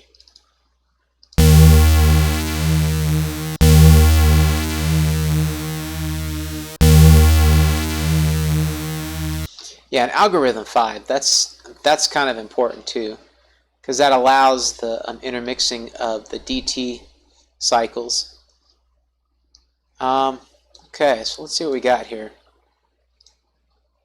We got any more questions here? Anything else you guys want to see here? Any other requests? I think I had a request from somebody on this board here. We need a consultations. Okay.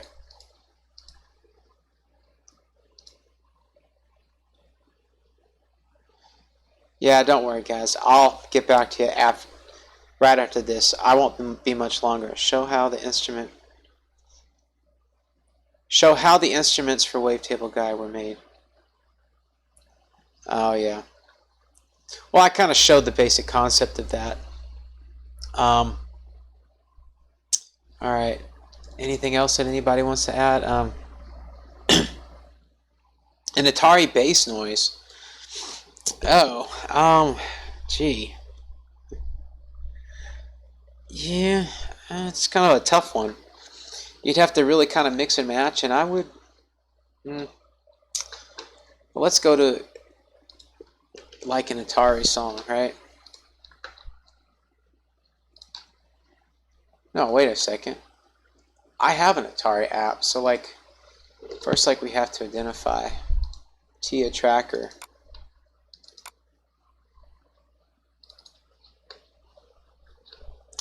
So, let's see here.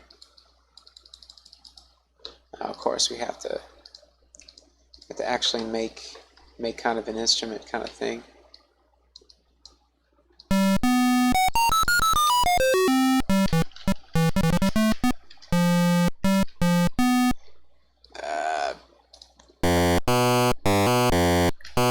Is that the kind of sound you're looking for right there?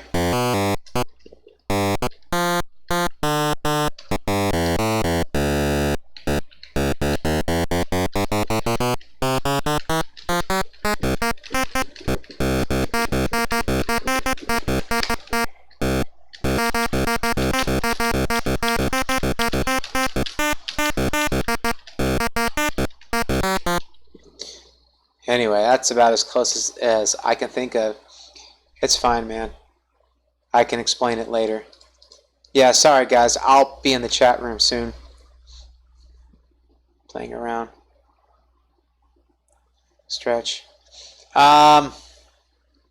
Okay, good. So you want to make a sound like that? We can do it. We'll have to do some stuff here.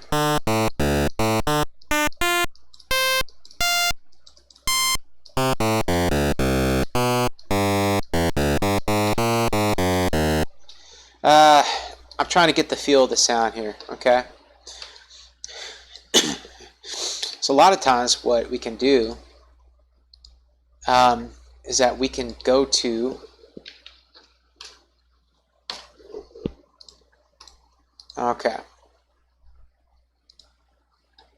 we can go to algorithm 1 or 0, excuse me, because algorithm 0, you're going to get the most complex FM waveforms out of it, right?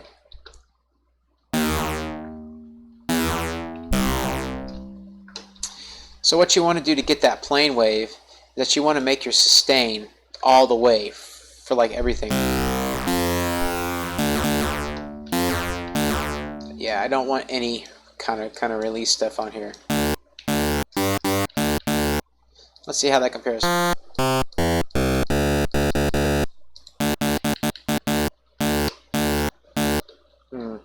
Let's see here.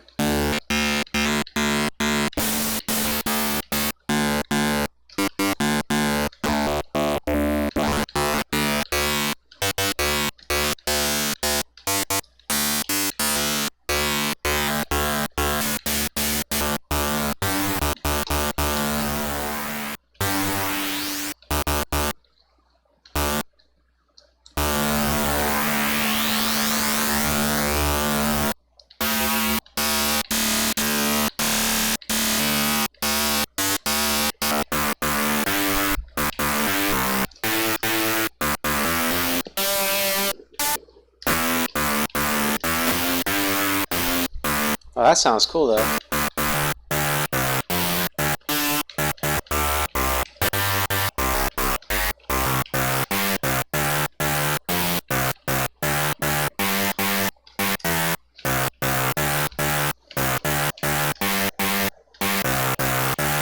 That sounds kind of like an Amiga sound almost, kind of that chop style.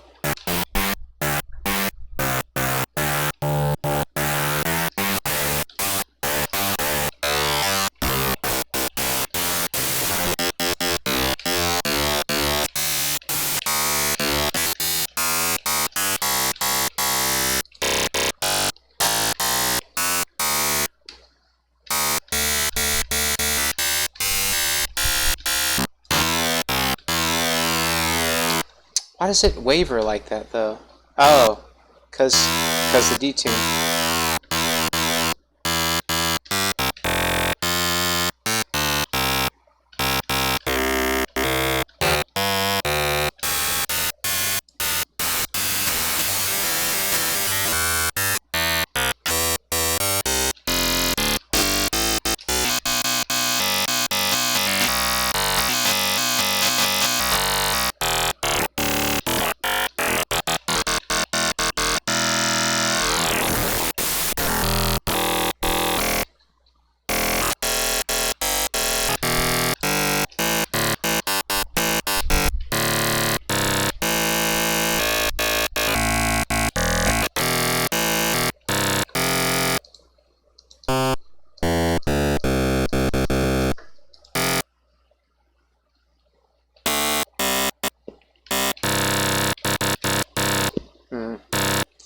Not really succeeding.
Well, I don't know if I can. Tia isn't the only chip that's out. You've also got Pokey. Yeah. Well, how about those sounds? Those sounds are kind of pokey-ish, aren't they? I don't know. Do the hokey pokey? Yeah, we should do the hokey pokey song on here. No, maybe not.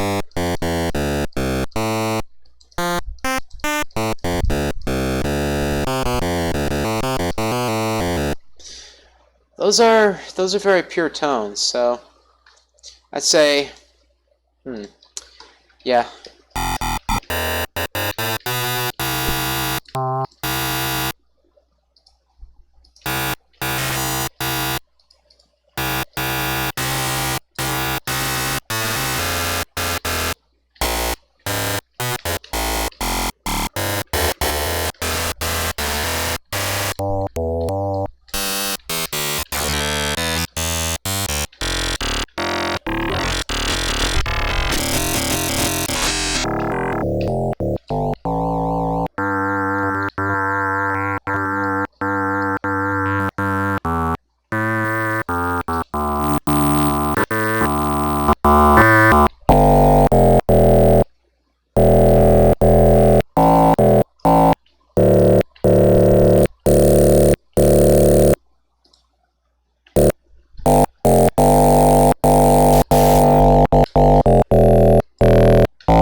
I don't know. This is not really very easy for me. Yeah, I know that Toby Comey would probably know a little better than me because he's like a big Atari fan and he's done a lot of stuff with that.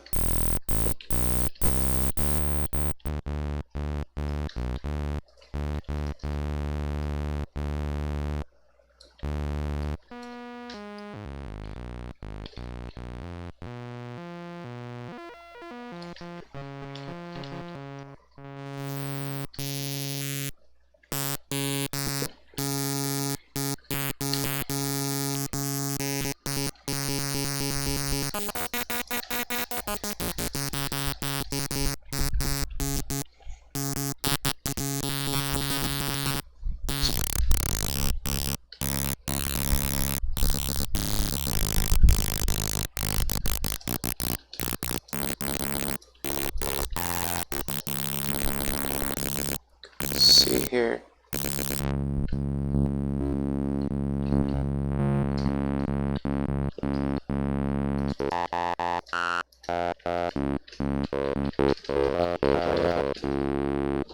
I don't know. I guess you can get some sounds that are kind of close, but you know, while the Mayan eventually contains a port into class. In the SNES version, the sound effects are samples. Genesis version, they went for a Sawtooth-esque thing. Yeah, Sawtooth is pretty cool. But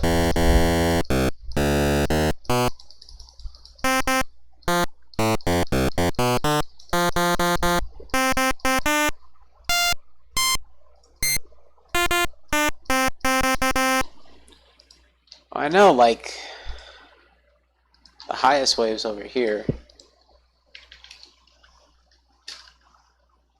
So you go all the way over to the SN channel for this, and you do like a 20 and then a 1-0 for the 10. You get like a, and then you bump it up here.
Guess we could try that. I don't know.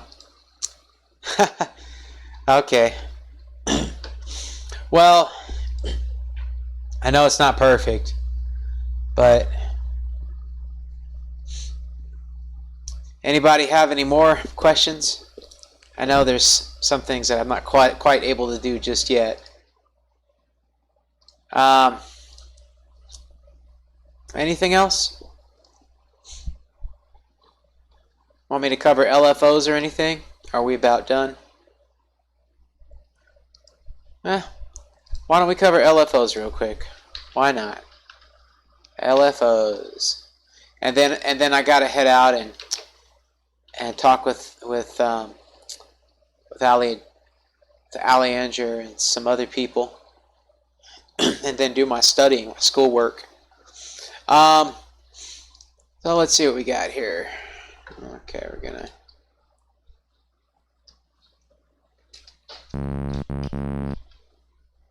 gonna shut the SSG off.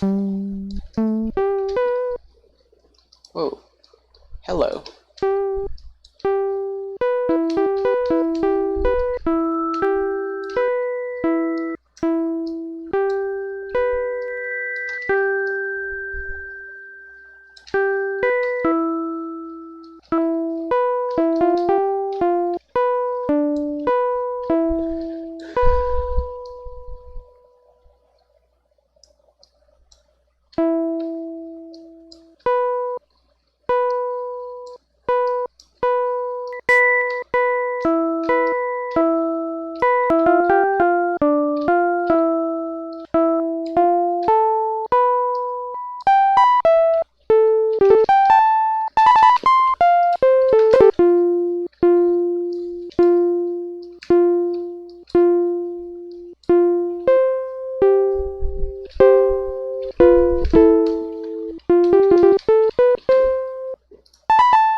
Okay, so let's see how to do.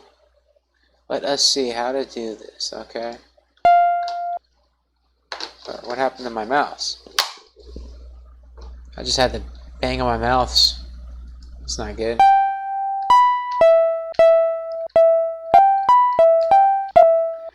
Now, what if we want to do like a little bit of LFO here? Well, what's the LFO? Well, it's quite simple, and this is not very complex. The LFO is the AMS and the FMS. So let's isolate this to only a single operator, okay?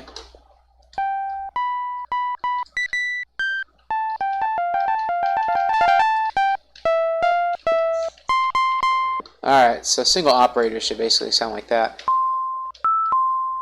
So what does the FMS do? It affects every operator globally.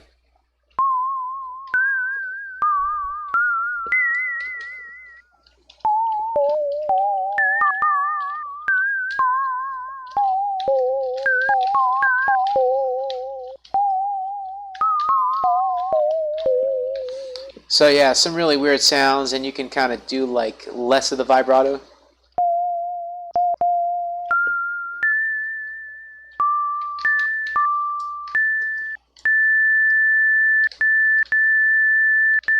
Starting to hear it?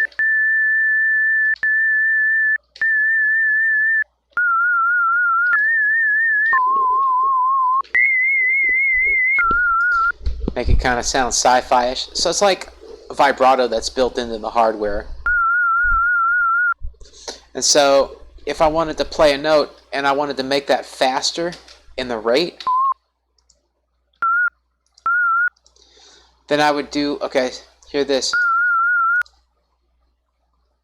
Then I would do 10-0, and then I do 1-1 to make it a little faster.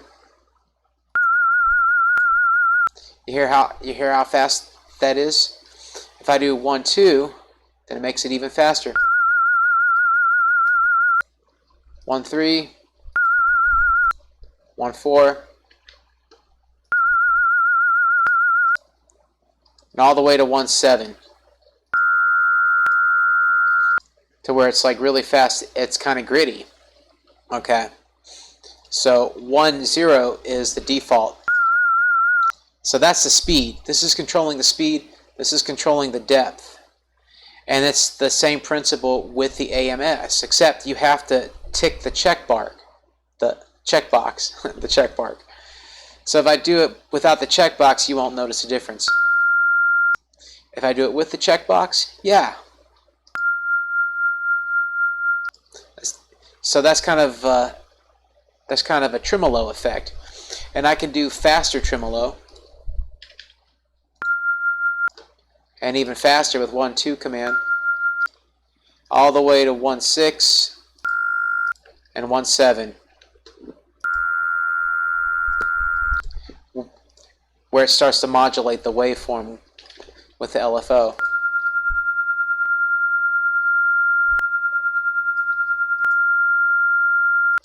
So, yeah. But you have to have the AMS ticked for every box that you want it in. And that can have other drastic effects on any of your instruments as well.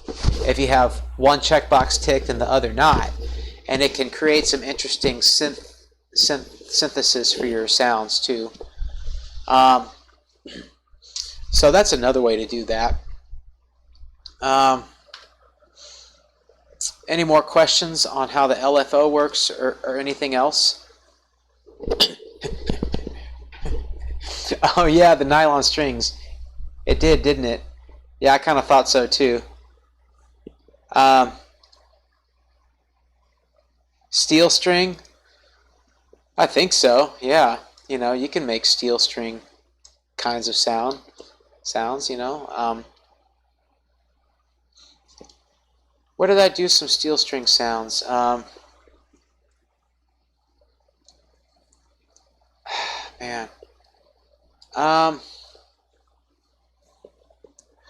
I was trying to do like a remix of like Ocean Melody, so I did something that was kind of like that. I don't know. Let's see here.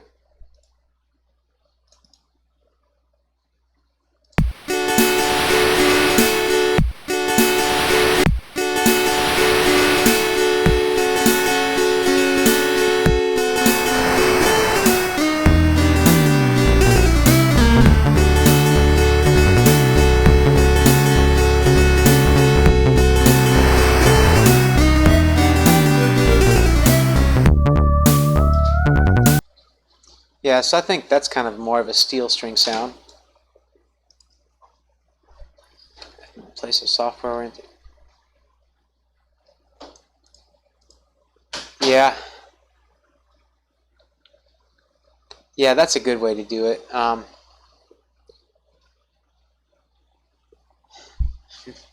that really does good. Like if you're making stuff for an actual game, it'll save a lot of data if you only use FMS vibrato. It saves a ton of data for like an actual game track. So we'll play through this one more time. Does this sound like steel style strings or maybe a ukulele?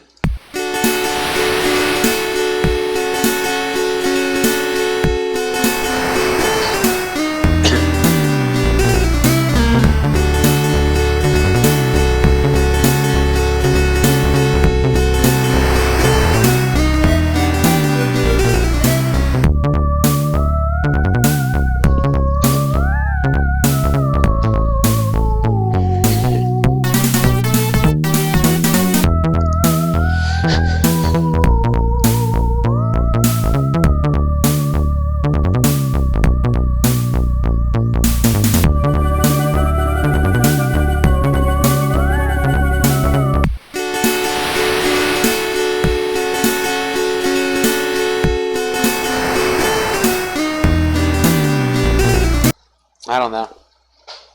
That's about as close to like just an acoustic guitar ukulele sound I've kind of come up with. I don't know. There's stuff you can come closer to it though. So yeah, you can do all kinds of cool sounds. Yeah, ukulele. Why not? I like ukuleles. That's exactly what I was going for, too. So thank you. That's reassuring. Let's see, I was doing this one song with Ali Ainger one time. What was it? Sonic Mania. Yeah, we were working on a Sonic Mania cover together. Yeah, like this.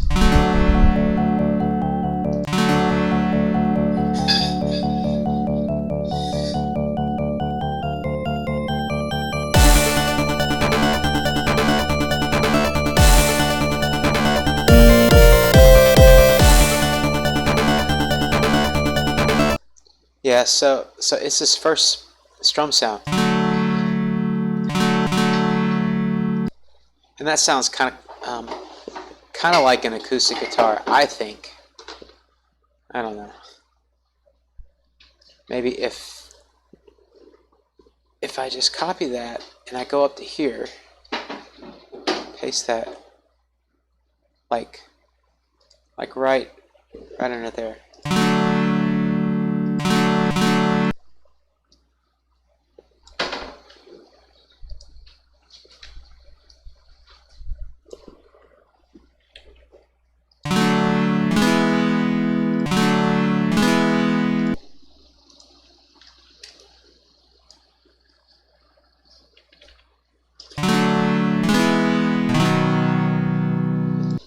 Does that sound kind of like a steel guitar? Oh, sweet. So yeah, you can definitely tweak your instruments to sound like almost anything, really. You know, you can get some very, very realistic sounds from this if you do it right. Okay. Sounds better than that. Oh, sweet. Well, that's cool.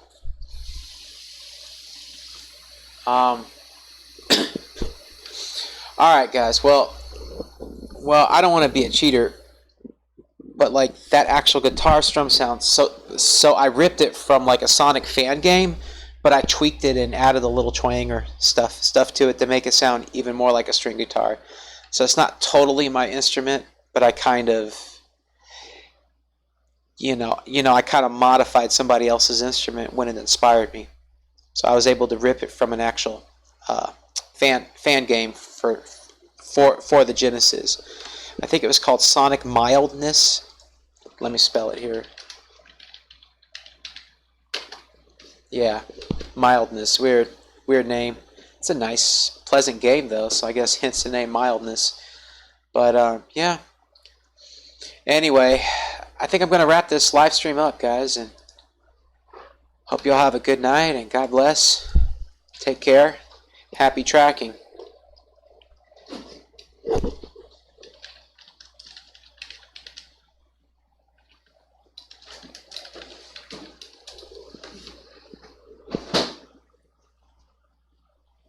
Yeah, I would agree. Yeah, and then tweaking slightly the twang using your multipliers, and also the TL value, especially of operator 1, that kind of helps too sometimes. All right. See you later, guys. Love y'all.